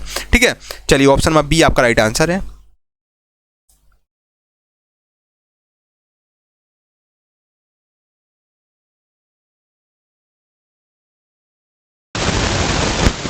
मेरे प्यारे दोस्तों, अब यार हम आपसे भारत की जलवायु संबंधित क्वेश्चन चर्चा करेंगे, यानी इंडियन क्लाइमेट। ठीक है, चलिए क्वेश्चन है, भारत में ठंड के मौसम सर्दी की अवधि क्या है? भारत में दोस्तों ठंडी के मौसम यानी कि सर्दी के समय की अवधि क्या है? भारत की जलवायु दोस्तों, जलवायु संबंधित क्वेश्चन देखेंगे। जलवायु बेसिकली क्या होती है यार? जलवायु बच्चा क्या होता है? ये जल है, कंटेनर मान लो जल है, इसमें वायु का मिलना जलवायु हो जाता है ना, वही आपका जलवायु हो जाता है। और भारत में ठंड के मौसम यानी सर्दी की अवधि क्या है? ठीक है, तो भारत में ठंड कब से कब तक पड़ती है? तो दोस्तों भारत में जो ठंड यानी कि जो सर्दी का मौसम होता है वो आपका दिसंबर से लेकर फरवरी तक है। ठीक है, दिसंबर से लेकर फरवरी तक भारत में ठंड पड़ती है। बाकी कभी कभी मार्च भी हो जाती है, मार्च बहुत कम होती है। और ऑप्शन नंबर सी आपका राइट आंसर हो जाएगा। ठीक है, और भारत की जो जलवायु साथी है वो आपकी उष्ण कटिबंधीय मानसून है। भारत की जलवायु बेसिकली आपका उष्ण कटिबंधीय मानसून है भारत का। और ठीक है भाई, और उष्ण कटिबंधीय यानी कि बेसिकली उष्ण कटिबंधीय यानी गर्म क्षेत्र होता है, और उष्ण कटिबंधीय ठीक है भाई। और ठीक है, तो ऑप्शन नंबर सी आपका राइट आंसर हो जाएगा। अगर दोस्तों हम बात करें, आपसे सुनना एक बात को अच्छे से देखो, सर्दी के समय क्या कब से कब तक होता है? दिसंबर से लेकर फरवरी तक होता है। और ग्रीष्म ऋतु यानी कि जो आपका गर्मियों का समय होता है वो आपका साथियों मार्च से लेकर जून तक होता है। मार्च से लेकर जून तक होता है, वो आपका गर्मियों का समय होता है। इसमें आपको भयंकर गर्मी पड़ती है। और वर्षा ऋतु कब होती है? वर्षा का मौसम कब होता है, यानी कि जो बरसात कब होती है? तो वर्षा ऋतु आपकी जुलाई से लेकर सितंबर तक होती है। जुलाई से लेकर सितंबर तक आपकी वर्षा होती है। और शरद ऋतु कब होती है? शरद का ऋतु कब होती है? तो शरद ऋतु आपकी होती है बेसिकली आपकी अक्टूबर से लेकर नवंबर तक होती है। इस हिसाब से साथियों आपका कैलेंडर चलता है। फिर से सुनेंगे आप बात को, नोट डाउन कर लो यार, इसमें इंपॉर्टेंट आपके एग्जाम के लिए है, आपको याद रखना होगा, है ना। और खैर यार ये तो कॉमन सेंस की बात है, आप हर बच्चे जानता है कॉमन सेंस की बात है ना। देखो शीत ऋतु, जो कि शीत ऋतु है, भारत में दोस्तों 4 ऋतुएं होती है। एक शीत ऋतु होती है, दूसरे नंबर पर आपकी ग्रीष्म ऋतु होती है, ग्रीष्म ऋतु गर्मियों के समय। तीसरे नंबर पर साथियों आपकी जो ऋतु होती है वो आपकी वर्षा ऋतु होती है, वर्षा ऋतु होती है। और चौथे नंबर पर साथियों आपका होता है बेसिकली शरद ऋतु होती है, शरद ऋतु होती है। ठीक है, आप अगर शीत ऋतु की बात करें तो आपका दिसंबर से लेकर आपकी जो फरवरी तक होता है वो भयंकर उस टाइम पर सर्दी पड़ती है। और अगर हम गर्मियों की बात करें तो मार्च से लेकर जून तक होता है, मार्च से लेकर जून तक गर्मी पड़ती है। बाकी जुलाई अगस्त की कभी कभार हो जाता है। वर्षा आपकी दोस्तों जुलाई के बाद आपकी वर्षा चालू हो जाती है, जुलाई में आपकी वर्षा चालू हो जाती है। जुलाई से लेकर आपकी सितंबर तक साथियों बरसात चलती है। फिर आपका अक्टूबर से लेकर नवंबर तक साथियों शरद ऋतु चलती है, और दिसंबर से आपकी ठंडक चालू हो जाती है। ठीक है, तो इस प्रकार से हमारी ऋतुएं चलती हैं। तो ऑप्शन नंबर आपका सी राइट आंसर इसका हो जाएगा। अगला क्वेश्चन है, मानसून के दौरान निम्नलिखित में किन हवाओं के कारण भारत के अधिकांश भागों में वर्षा होती है? तो मानसून के दौरान दोस्तों आपकी कौन सी हवाएं हैं जिसका दोस्तों आपकी बरसात होती है? मानसून के दौरान बताइए कि निम्नलिखित में कौन सी हवाएं हैं जिसके कारण भारत में अधिकांश भागों में बरसात होती है? ठीक है भाई, बताइए। चलिए जल्दी से पता कमेंट बॉक्स में बताइए आपके हिसाब से कौन सा ऑप्शन सही होना चाहिए। ठीक है, और साथियों भारत का मानसून है ना, मानसून की अगर अपन बात करें तो मानसून का सबसे पहली बार वर्णन आपका अल मसूदी ने किया था। और मानसून आपका अरबी भाषा से आया है, मानसून आपका अरबी भाषा से आया है, और जिसका अर्थ होता है ऋतु या मानसून के अनुसार दिशा बदलना, इसका मतलब होता है। ठीक है। इसका अनुसार बेसिक इसका मतलब मानसून का मतलब होता है साथियों ऋतु या मौसम के अनुसार दिशा बदलना, ये मानसून कहलाता है। ठीक है। अगर दोस्तों मानसून की बात करें तो मानसून आपका सबसे पहले भाई साहब 1 जून को मानसून बनता है। 1 जून से आपका मानसून स्टार्ट होता है और 1 जून पे आपका ये है मान लो मालाबार तट। केरला में आपका जो मालाबार तट है वहां से आपका मानसून बनता है। ठीक है। केरल के जो मालाबार तट है यहाँ से आपका मानसून बनता है। और ठीक है, मानसून यहाँ से आपका मानसून मान लो ये आपका अरब सागर है। अरब सागर से मान लो अरब सागर का जो आपका मानसून बनता है, तो अरब सागर का मान लो जो पानी आया, ठीक है, अरब सागर जो समुद्र है और यहाँ पर साथियों ये आपका हवाएं यहाँ का मतलब समुद्र का पानी ले जाती है। फिर आपका पूरे भारत में आपका नीचे नीचे अगल बगल वाले इलाकों में फैल जाता है। ठीक है भाई। और फिर आपका 15 जुलाई तक ये पूरे भारत में 15 जुलाई तक पूरे भारत में फैल जाता है मानसून। और अंत में ये आपका पहुंचता है भाई साहब पंजाब। इसलिए पंजाब की दोस्तों खेती बहुत अच्छी होती है। ठीक है, पंजाब की खेती अच्छी होती है क्योंकि उस टाइम जब कटाई होती है तो वहाँ पर मानसून आपका पहुंचता है। ठीक है, तो बड़ी आराम से कटाई के लिए वहाँ पानी मिल जाता है, तो इसलिए पंजाब ऊपर आपका आता है, पंजाब से ऊपर आता है, इसलिए पंजाब में खेती अच्छी होती है। लद्दाख तरफ खेती नहीं होती क्योंकि लद्दाख में आपका मानसून सही से पहुंच ही नहीं पाता है। ठीक है, और पहाड़ वगैरह होते हैं, इस चक्कर में यहाँ पर मानसून नहीं पहुंच पाता है। और फिर आपका दोस्तों फिर बाद में आकर क्या होता है, मानसून पूरे उसमें फैल गया, फिर आपके चक्कर में बारिशें होने लगती है और फिर जब लौटता हुआ मानसून है वो आपका बंगाली खाड़ी में जाकर मिल जाता है। ठीक है, जो लौटता हुआ मानसून है वो आपका बंगाली खाड़ी में जाकर मिल जाता है। बहुत लंबी प्रोसीजर है और वो मैं आपको डिटेल में, अगर आपको चाहिए होगा मैं आपको डिटेल में बड़ी तरीके से समझाऊंगा। और चूंकि हमारे अभी कम समय का अभाव है इसलिए मैं आपको चीज़ें जल्दी जल्दी करा रहा हूँ। अब मानसून आपका यहाँ से निकला और पूरे भारत में फैला, फिर आपका इसके बाद साथियों जब लौटता मानसून है वो आपका बंगाली खाड़ी में जाकर मिल जाता है। इसलिए दोस्तों तमिलनाडु वगैरह, तमिलनाडु वाले इलाके में आपका उस तरफ लौंग वगैरह की खेती और आपकी बेसिकली जो आपका इलायची वगैरह की खेती अच्छी खासी होती है। ठीक है, तो ऐसा यहाँ पर प्रोसीजर चलता है। ठीक है भाई। और सबसे ज़्यादा बारिश की बात करें, सबसे ज़्यादा बारिश आपकी मेघालय के माथेरान में सबसे ज़्यादा दोस्तों बारिश होती है क्योंकि वहाँ पर पहाड़ी वगैरह हैं, तो इस चक्कर में भी बारिश बहुत ज़्यादा होती है। गारो खासी जयंतिया वगैरह पहाड़ियाँ हैं। और ठीक है भाई।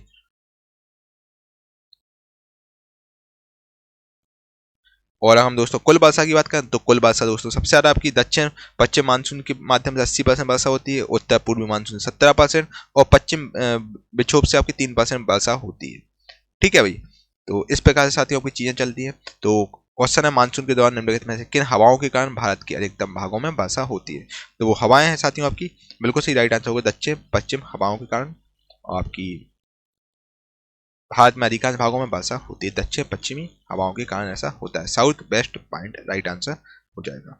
और ये आपका 15 जून से स्टार्ट होता है मानसून बनना। ठीक है भाई, चलिए ठीक है भाई, ओके। ठीक है, 1 जून से आपका 1 जून से मतलब मालाबार तट से आपका टकराता है मानसून और मालाबार तट का जो आपका जो समुद्र मालाबार तट है आपका केरला में, वहां से आपका मानसून बनता है और आपका अरब सागर का पानी लेके पूरे भारत में फिर धीरे धीरे करके हवाएं फैला देती है पानी। ठीक है, तो पानी आपका फैल जाता है और उसके बाद लास्ट में आपका बंगाली खाड़ी में जाकर मिल जाता है पानी। ठीक है, इसलिए दोस्तों उस टाइम पर वहाँ पर आपने देखा होगा दोस्तों तमिलनाडु की तरफ इस मतलब नवंबर दिसंबर में पानी कभी का गिर जाता है। यही रीजन है जब लौटता हुआ मानसून आपका बंगाली खाड़ी में ले जाता है, बंगाली खाड़ी में मिल जाता है। ठीक है, चलिए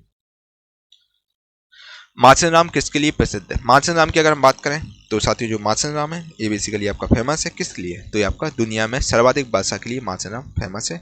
और ये आपकी मेघालय में आपका माथेरान जगह पड़ती है जो कि सबसे ज़्यादा बारिश की फेमस है। और इसके अलावा साथियों आपका माथेरान साथियों खासी पहाड़ियों के शिखर पर स्थित है। माथेरान मेघालय में आपकी 3 पहाड़ियाँ हैं, गारो खासी जयंतिया। खासी जो पहाड़ियाँ वहाँ पर आपका स्थित है माथेरान, जो कि पूरे विश्व में सबसे ज़्यादा बरसात के लिए फेमस है और सबसे ज़्यादा बारिश यहीं पर होती है।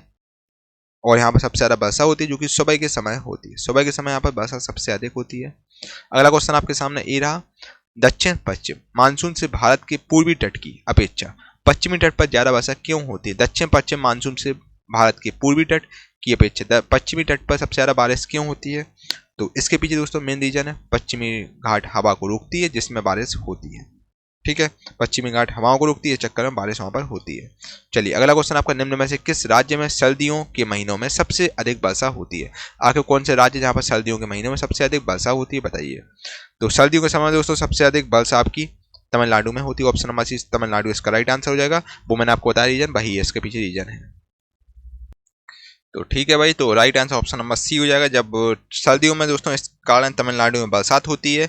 जब पानी मानसून आपका लौटता है, जब लौटता हुआ मानसून आपका स्टार्ट होता है मालाबार से, फिर आपका पूरे ऑल ओवर मतलब इंडिया में फैल जाता है, मतलब पूरे भारत में फैल जाता है। फिर उसके बाद जब आपका ये लौटता है तो आपका ये बंगाली खाड़ी में जाकर मिल जाता है। तो इस चक्कर में दोस्तों बगल में तमिलनाडु लगता है, तमिलनाडु से थोड़ा टकराता है मानसून और फिर आपका बंगाली खाड़ी में जाकर मिल जाता है। इस चक्कर में दोस्तों यहाँ पर मतलब सर्दियों में बारिश होती है तमिलनाडु में। ठीक है, तो ऑप्शन नंबर सी तमिलनाडु इसका राइट आंसर हो जाएगा। अक्टूबर से लेकर नवंबर के बीच सबसे ज्यादा दोस्तों तमिलनाडु में बारिश होती है। ठीक है, और मेघालय की किन पहाड़ियों पर मासेनराम स्थित है? मेघालय की कौन सी पहाड़ी है जहां पर मासेनराम स्थित है? अभी जस्ट मैंने आपको बताया, तो मेघालय की जो खासी पहाड़ी है वहां पर आपका मासेनराम स्थित है।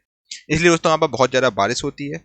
और शिलोंग से आपका मेघालय की राजधानी क्या है? शिलोंग है। शिलोंग से 60 किलोमीटर दूर आपका स्थित है पहाड़ी। और ठीक है, यहाँ पर सबसे ज़्यादा बारिश होती है।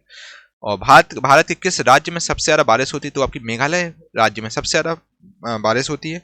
ऑप्शन नंबर ई आपका राइट आंसर हो जाएगा। और यार हम अगर मेघालय की बात करें दोस्तों, एक हमारी सीरीज है टॉप 40 क्वेश्चन वाली, वो आप जरूर देखिएगा, जिसमें मैंने आपको क्वेश्चन मतलब पिक के माध्यम से समझाए हैं। एक एक मतलब मैंने नक्शा के हिसाब से आपको मैपिंग करके बताया कि भाई जब कहाँ मेघालय हो, कहाँ क्या चीज़ें होंगी, वो सब मैंने आपको बताया हुआ है। मेघालय आपका यहाँ पर पड़ता है, लगभग यहाँ पर पड़ता है आपका मेघालय। और ठीक है, और ठीक है, चक्कर में दोस्तों यहाँ पर बेसिकली मेघालय की राजधानी शिलोंग है। मेघालय आपका इतना छोटा सा ऐसा है राज्य। ठीक है, ये आपका मेघालय है। और शिलोंग आप नक्शे में देखिएगा, आप एक हरा हरा कलर का आपको इस तरफ का देखिएगा पूर्वी पार्ट, जो कि मेघालय आता है। ठीक है, मेघालय आपका 7 सिस्टर में आता है।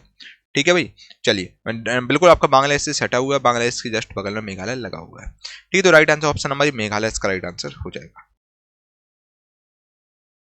निम्नलिखित में से किस राज्य में दक्षिण पश्चिम मानसून से अल्प वर्षा होती है?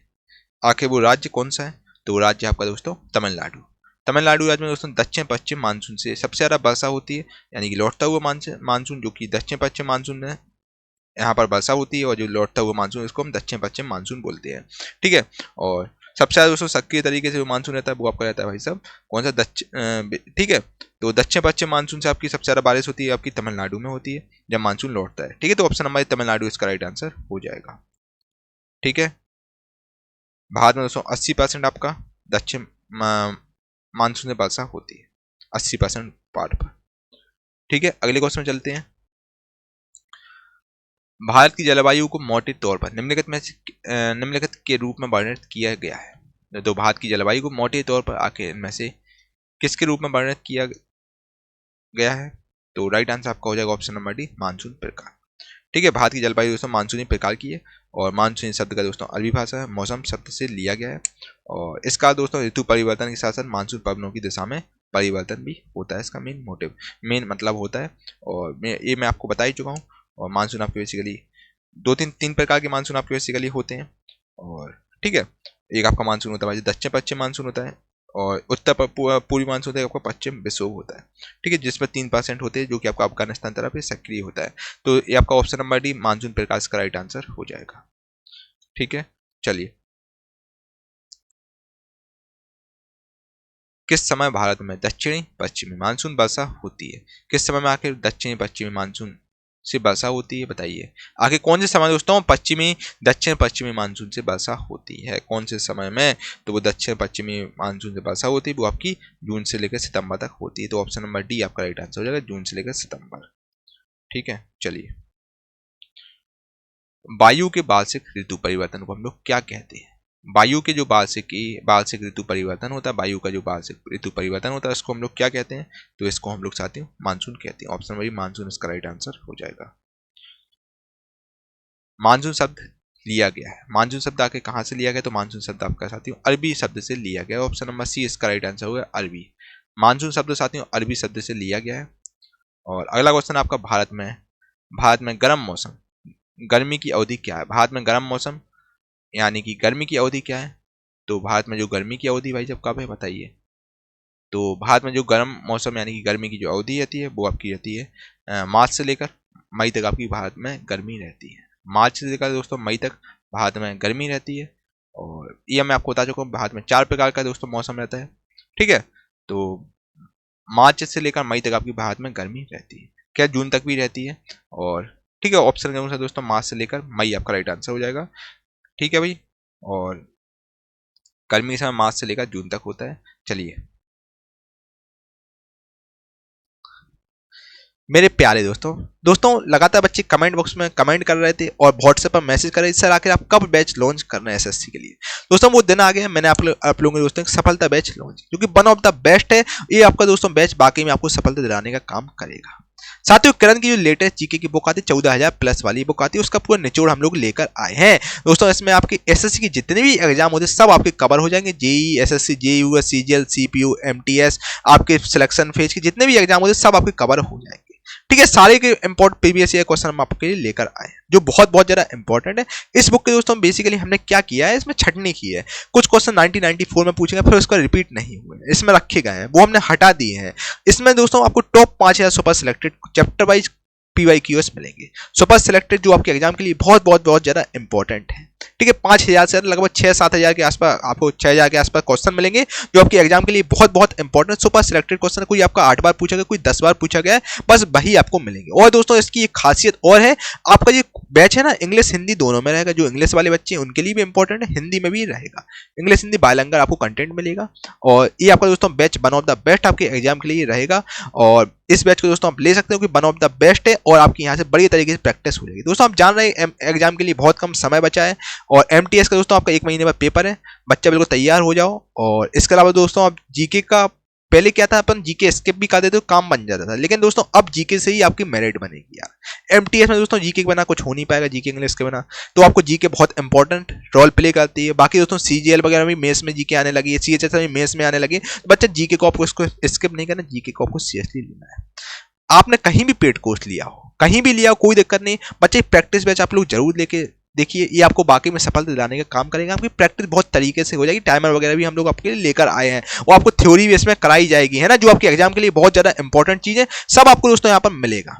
दोस्तों ये बैच आपके लिए one of the best batch होने वाला है, और इस कोर्स की प्राइस फी बेसिकली 1999 रुपए, जो कि आपको डिस्काउंट पीरियड में दोस्तों केवल और केवल 251 रुपए आपसे मात्र सहयोग राशि ली जा रही है, ताकि हम लोग ऐप का सर्वर चार्ज वगैरह निकाल सके। साथ ही आपको इस कंप्लीट बैच मिलेगा, आप व्यू डेमो में जाकर आप देख सकते हैं। स्ट्रेटेजी का दोस्तों को 12-13 घंटे की स्ट्रेटेजी की भी क्लास मिलेगी। ठीक है, स्ट्रेटेजी के आपको कंप्लीट मिलेगा, बिल्कुल चैप्टर वाइज मिलेगा स्ट्रेटेजी का, उसका PDF भी आपको बाकायदा मिलेगा। और कंप्लीट दोस्तों ये जो किरण पब्लिकेशन का निचोड़ हम लेके आए हैं, इसका कंप्लीट आपको साथियों PDF वगैरह भी आपको मिल जाएगा, और जो कि दोस्तों केवल और केवल आपको सुपर कॉम्बो डील चल रही है, जो कि 251 रुपए में आपको ये बैच दिया जा रहा है। इसको आप ले सकते हैं, जो कि ऑफर कुछ ही समय के लिए वैलिड है। और किसी प्रकार का डाउट हो इस नंबर से आप संपर्क कर लीजिए, आपके सारे डाउट दोस्तों क्लियर कर दिए जाएंगे। दोस्तों यकीन मानिए यार, एक बार आप लेकर देखिए, one of the best batch दोस्तों आपके एग्जाम के लिए रहेगा। और दोस्तों देखिए 251 रुपए में तो यार आजकल आपका 1 महीने का रिचार्ज भी नहीं होता है, आपको कंप्लीट बैच दिया जा रहा है, वो भी 1 साल की वैलिडिटी के साथ दिया जा रहा है ना। बच्चा इससे अच्छा आपको डील कहीं नहीं मिलेगी। और बाकी डिस्क्रिप्शन में लिंक डाल दूंगा, वहां से आप डेमो वगैरह भी देख सकते हैं, पैसे बिल्कुल नहीं लग रहे डेमो के, आप देख सकते हैं आकर। और स्ट्रेटेजी के बिल्कुल आपको तरीके से यहाँ पर बिल्कुल मिलेगा, हिस्ट्री का आपको बिल्कुल एंशिएंट हिस्ट्री होगा, मेडिवल होगा, मॉडर्न होगा, बिल्कुल आपको तरीके से मिलेगा, और इंग्लिश हिंदी दोनों में कंटेंट है। तो इसको साथियों आप ले सकते हैं, किसी प्रकार का डाउट हो इस नंबर से आप संपर्क कर लीजिए, आपके सारे डाउट दोस्तों क्लियर कर दिए जाएंगे। बाकी डिस्क्रिप्शन में गुरुकुल प्लस ऑफिशियल की लिंक डाल दूंगा, तो वहां से आप एप्लीकेशन पर जाकर देख सकते हैं। ठीक है भाई मेरे प्यारे दोस्तों, जैसा कि यार आप जानते हैं कि 2024 में है चुनाव। इस बार भाई जब सरकार पूरी कोशिश कर रही है कि एक बच्चा भी दुखी ना रहे, तो सरकार दोस्तों भर भर के वैकेंसी निकाल रही है। अभी आपने हाल ही में देखा भी होगा, एसएससी में दोस्तों आपकी बम्पर वैकेंसी निकली है, CGL में हुआ, और GD में 50,000 प्लस वैकेंसी निकली है, और CGL में 35,000 प्लस वैकेंसी निकली है। उसी प्रकार दोस्तों रेलवे में ही आपकी ज़्यादा जल्दी ही वैकेंसी बम्पर वैकेंसी निकलने वाली है। ये पूरा प्रॉपर दोस्तों जानकारी है। मेरी 40 से 50 स्टूडेंट से बात हुई जो ऑलरेडी सिलेक्टेड है, कोई ELP में लोको पायलट है, कोई साथियों ग्रुप D में सिलेक्टेड, कोई आपका स्टेशन मास्टर है, और कोई 2-3 बच्चे हैं JEE हैं। तो मेरी बात हुई तो वो बच्चे बोल रहे हैं सर जल्दी रेलवे भी भर्ती निकालने वाली है, और इस बार दोस्तों रेलवे का एग्जाम आपका फास्ट होगा। जैसे ही दोस्तों नोटिफिकेशन निकल, जैसे SSC में होता है नोटिफिकेशन निकलता है 3 महीने बाद एग्जाम हो जाता है ना, उसी पर दोस्तों रेलवे में ही ऐसा ही होगा, क्योंकि दोस्तों रेलवे की बहुत ज्यादा किरकिरी ग्रुप D के चक्कर में हुई, NTPC के चक्कर में किरकिरी हुई। अब दोस्तों रेलवे नहीं चाह रही है कि भाई साहब अब हमारी दोबारा किरकिरी हो, क्योंकि 2024 में चुनाव है। रेलवे की दोस्तों बहुत जब भर्ती निकलती है तो उसमें करोड़ों लोग फॉर्म भरते हैं, तो काफी बड़ी लेवल मास लेवल पर होता है। तो दोस्तों इस बार रेलवे फास्ट मोड पे काम करेगी, जल्दी आपकी प्रोसीजर कंप्लीट होगा। दोस्तों जल्दी आपको रेलवे ELP की भर्ती देखने को मिलेगी, ELP टेक्नीशियन, और आपको रेलवे की जो JEE की भर्ती है वो आपको देखने को मिलेगी। और दोस्तों ये आपको बम्पर वैकेंसी देखने को मिलेगी, 50 से 1 लाख के बीच आपको भर्ती देखने को मिलेगी, क्योंकि दोस्तों 2018 से लेकर अभी तक आपका एग्जाम नहीं हुआ, 5 साल तक एग्जाम नहीं हुआ, तो आपको बढ़िया देखने को वैकेंसी मिलेगी। और बिल्कुल आप तैयार हो जाओ भाई, आप दोस्तों बिहार तरफ जाएंगे तो बच्चा बिल्कुल तैयार रेडी हो गया है। अगर आप तैयार नहीं हो तो बच्चा अब तैयार हो जाओ, देर आए सबेर आए, ये बात समझ के बिल्कुल तैयार हो जाओ, अभी इस मूवमेंट से पढ़ाई चालू कर दो। ऐसा मौका दोस्तों आपको बार बार नहीं मिलेगा, ये बहुत अच्छी भर्ती होती है। ठीक है भाई साहब, अच्छे तरीके से लग जाओ। दोस्तों जब रेलवे ग्रुप डी का एग्जाम था। मेरे काफी बच्चे दोस्तों इस बार रेलवे ग्रुप डी में सिलेक्टेड हैं, मतलब हजारों की तादाद में बच्चे सिलेक्टेड ग्रुप डी में हैं यार। मेरी बात हुई है कि भाई साहब आपको किस किस कोर्स से मदद मिली, तो बच्चों ने बोला सर आपकी जो विज्ञान Chalisa one of the best थी, इससे हमें काफी ज्यादा मदद मिली है, इससे काफी क्वेश्चन एग्जाम में देखने को मिले थे। ठीक है दोस्तों, और थोड़ा सा रेलवे का पोर्शन भी ग्रुप डी में थोड़ा टफ पोर्शन था, टफ था एग्जाम, क्योंकि एक ही शिफ्ट में था, मतलब एक ही फेज था। अब दोस्तों जो कि एलपी का आपका 2 फेज में एग्जाम होगा, सीबीटी 1 और सीबीटी 2 होगा। ठीक है, तो 2 एग्जाम होंगे, तो आपका साइंस ईजी भी आपको देखने को मिलेगा। दोस्तों विज्ञान चालीसा सब बच्चों ने मोस्टली 95% बच्चों ने दोस्तों रिकमेंड किया कि सर विज्ञान Chalisa one of the best है। ठीक है, क्योंकि इसमें मोस्टली क्वेश्चन दोस्तों सिलेक्टेड है। दोस्तों ईएलपी और टेक्नीशियन के लिए और जेई की भर्ती के लिए दोस्तों विज्ञान चालीसा सबसे बेस्ट रहेगी आप लोगों के लिए। इसको आप जरूर दोस्तों एक बार देखिए, जिसमें दोस्तों टॉप 5000 क्वेश्चन आपको दिए जा रहा है, जो कि वन ऑफ द बेस्ट है, सुपर सिलेक्टेड क्वेश्चन है। सुपर सिलेक्टेड क्वेश्चन दोस्तों आप मतलब जानते हैं, जो 10 बार क्वेश्चन एग्जाम में पूछा, जो 12 बार पूछा गया, जो बहुत बहुत ज्यादा इंपॉर्टेंट क्वेश्चन है भाई इसमें रखे गए हैं। और साथ ही इसकी खास बात है, ये बच्चों का बोलना था कि सर इसमें हमें प्रॉफिट क्या हुआ है, इसमें क्वेश्चन वन लाइनर फॉर्मेट में मिले हैं। साथ ही उसमें वन लाइनर फॉर्मेट में हम लोगों ने इसीलिए रखे थे ताकि आपको हमेशा चीजें याद है, वन लाइनर में चीजें हमें याद करने में आसानी होती है, और यहाँ पर साथियों सिस्टमेटिकली रूप में आपको क्वेश्चन दिए जा रहे हैं। ठीक है, जो कि आपकी परीक्षा में 100% पूछे जाएंगे यार, है ना। तो साथियों विज्ञान Chalisa one of the best आपके एग्जाम के लिए रहेगी। आप एएलपी की तैयारी कर रहे हैं, टेक्नीशियन, या फिर आप जेई की तैयारी कर रहे हैं, दोस्तों यहाँ पर साइंस का बहुत इंपॉर्टेंट रोल प्ले साइंस करता है। दोस्तों आपका एएलपी की अगर बात करें, एएलपी में 20 क्वेश्चन साइंस के आते हैं, उसी पर दोस्तों जेई की बात करें, जेई में आपके 30 क्वेश्चन साइंस से आते हैं। ठीक है, तो बच्चा साइंस बहुत इंपॉर्टेंट रोल प्ले करता है, तो आपको विज्ञान चालीसा के क्वेश्चन एक एक घोल के पीना है। साथियों पहले ई बुक आपको दी जा रही थी, पहले आपको ई बुक दी जाती है, ग्रुप डी का पेपर था जो कि 199 रुपए में आपको दी जा रही थी। ठीक है, बच्चों का दोस्तों काफी मैसेज बच्चों के रहे, सर इसका कंप्लीट वीडियो कोर्स भी लॉन्च कीजिए आप, क्योंकि विज्ञान चालीसा बेस्ट है, यहाँ से क्वेश्चन मोस्टली फंस रहे हैं। तो वीडियो में दोस्तों क्या होता है, हमें चीजें आसानी होती हैं, इसका प्रॉपर आपको एक्सप्लेनेशन भी बताया गया है ना। कोई भी क्वेश्चन आप फंस गए तो आपने वीडियो देख ली दोस्तों, उसके लिए हमने आपको उसी मूल्य में 30+ वीडियो का पूरा कोर्स भी आपको फ्री में प्रोवाइड करा दिया है। ठीक है, अब यानी कि दोस्तों आपको ईबुक के साथ साथ कंप्लीट वीडियो कोर्स भी देखने को मिलेगा। ठीक है, जो कि दोस्तों ऑफर पीरियड में आपको देखने को मिल रहा है। ठीक है, फिर इसका प्राइस हाइक हो जाए मे बी। ठीक है, तो साथियों इस विज्ञान चालीसा को ले सकते हो कि वन ऑफ द बेस्ट आपके एग्जाम के लिए रहेगी। साथियों इसको ई बुक को आप प्रिंट आउट जरूर निकलवाइए। मैंने इसमें दोस्तों बेसिकली हिंदी इंग्लिश दोनों में है, या आपकी इंग्लिश हिंदी दोनों में है। ठीक है, एक आपका दोस्तों बुक फॉर्मेट में आपको मिलेगा, जिसको प्रिंट आउट करवाइए, और दोस्तों रोज सुबह उठ के, रोज सुबह अपना डिसिप्लिन दोस्तों चीजें कीजिए, आप डिसिप्लिन में आपका करें तभी आपको यार तरक्की मिलेगी। रोज सुबह 1 घंटे दोस्तों विज्ञान चालीसा क्वेश्चन जरूर रटो, है ना। साइंस के दोस्तों क्यों आपको याद नहीं होता, साइंस दोस्तों आप एक ही क्वेश्चन रट लो यार, फिर साला कहाँ ही क्वेश्चन बाहर जाएगा। आपको 5-6 क्वेश्चन ही तो करने हैं यार, 5-6 क्वेश्चन ही रटने में दिक्कत हो रही है आपको, तो हो गई यार भाई बात। दोस्तों इस विज्ञान चालीसा को आप टॉप 5-6 क्वेश्चन इसको रट लीजिए, जो कि आपके एग्जाम के लिए बहुत बहुत बहुत ज्यादा इंपॉर्टेंट है यार, है ना। दोस्तों जैसे आप हनुमान चालीसा आपको रट गई, वैसे आप विज्ञान चालीसा आपको रट जानी चाहिए यार, है ना। और दोस्तों किसी प्रकार की डाउट हो, इस नंबर से, हमारा व्हाट्सएप नंबर है, यहाँ पर आप डाउट सारे क्लियर कर सकते हैं, आपके सारे डाउट क्लियर कर दिए जाएंगे। बाकी दोस्तों 100% गारंटी है, सारे प्रश्न आ रहे हैं आपके सीधे यहीं से आएंगे, यहाँ पर मोस्ट सिलेक्टेड यार क्वेश्चन इसमें रखे गए हैं, है ना। और ई बुक के साथ साथ साथियों आपको इसमें ई बुक तो दी ही जा रही है 199 रुपए में, और साथ ही आपको कंप्लीट कोर्स भी दिया जाए, जो कि ऑफर पीरियड में आपको दिया जा रहा है, जिसको आप ले सकते हैं, जो कि ऑफर कुछ ही समय के लिए उपलब्ध है, फिर आपको शायद कोर्स ना मिले दोस्तों देखने को, है ना। तो दोस्तों बाकी मैं डिस्क्रिप्शन में लिंक डाल दूं गुरुकुल प्लस ऑफिशियल ऐप का। गुरुकुल प्लस ऑफिशियल ऐप है जहां पर आपको विज्ञान चालीसा कंप्लीट मिलेगी, कंप्लीट ई बुक और कंप्लीट कोर्स आपको देखने को मिलेगा। ठीक है, तो चलिए भाई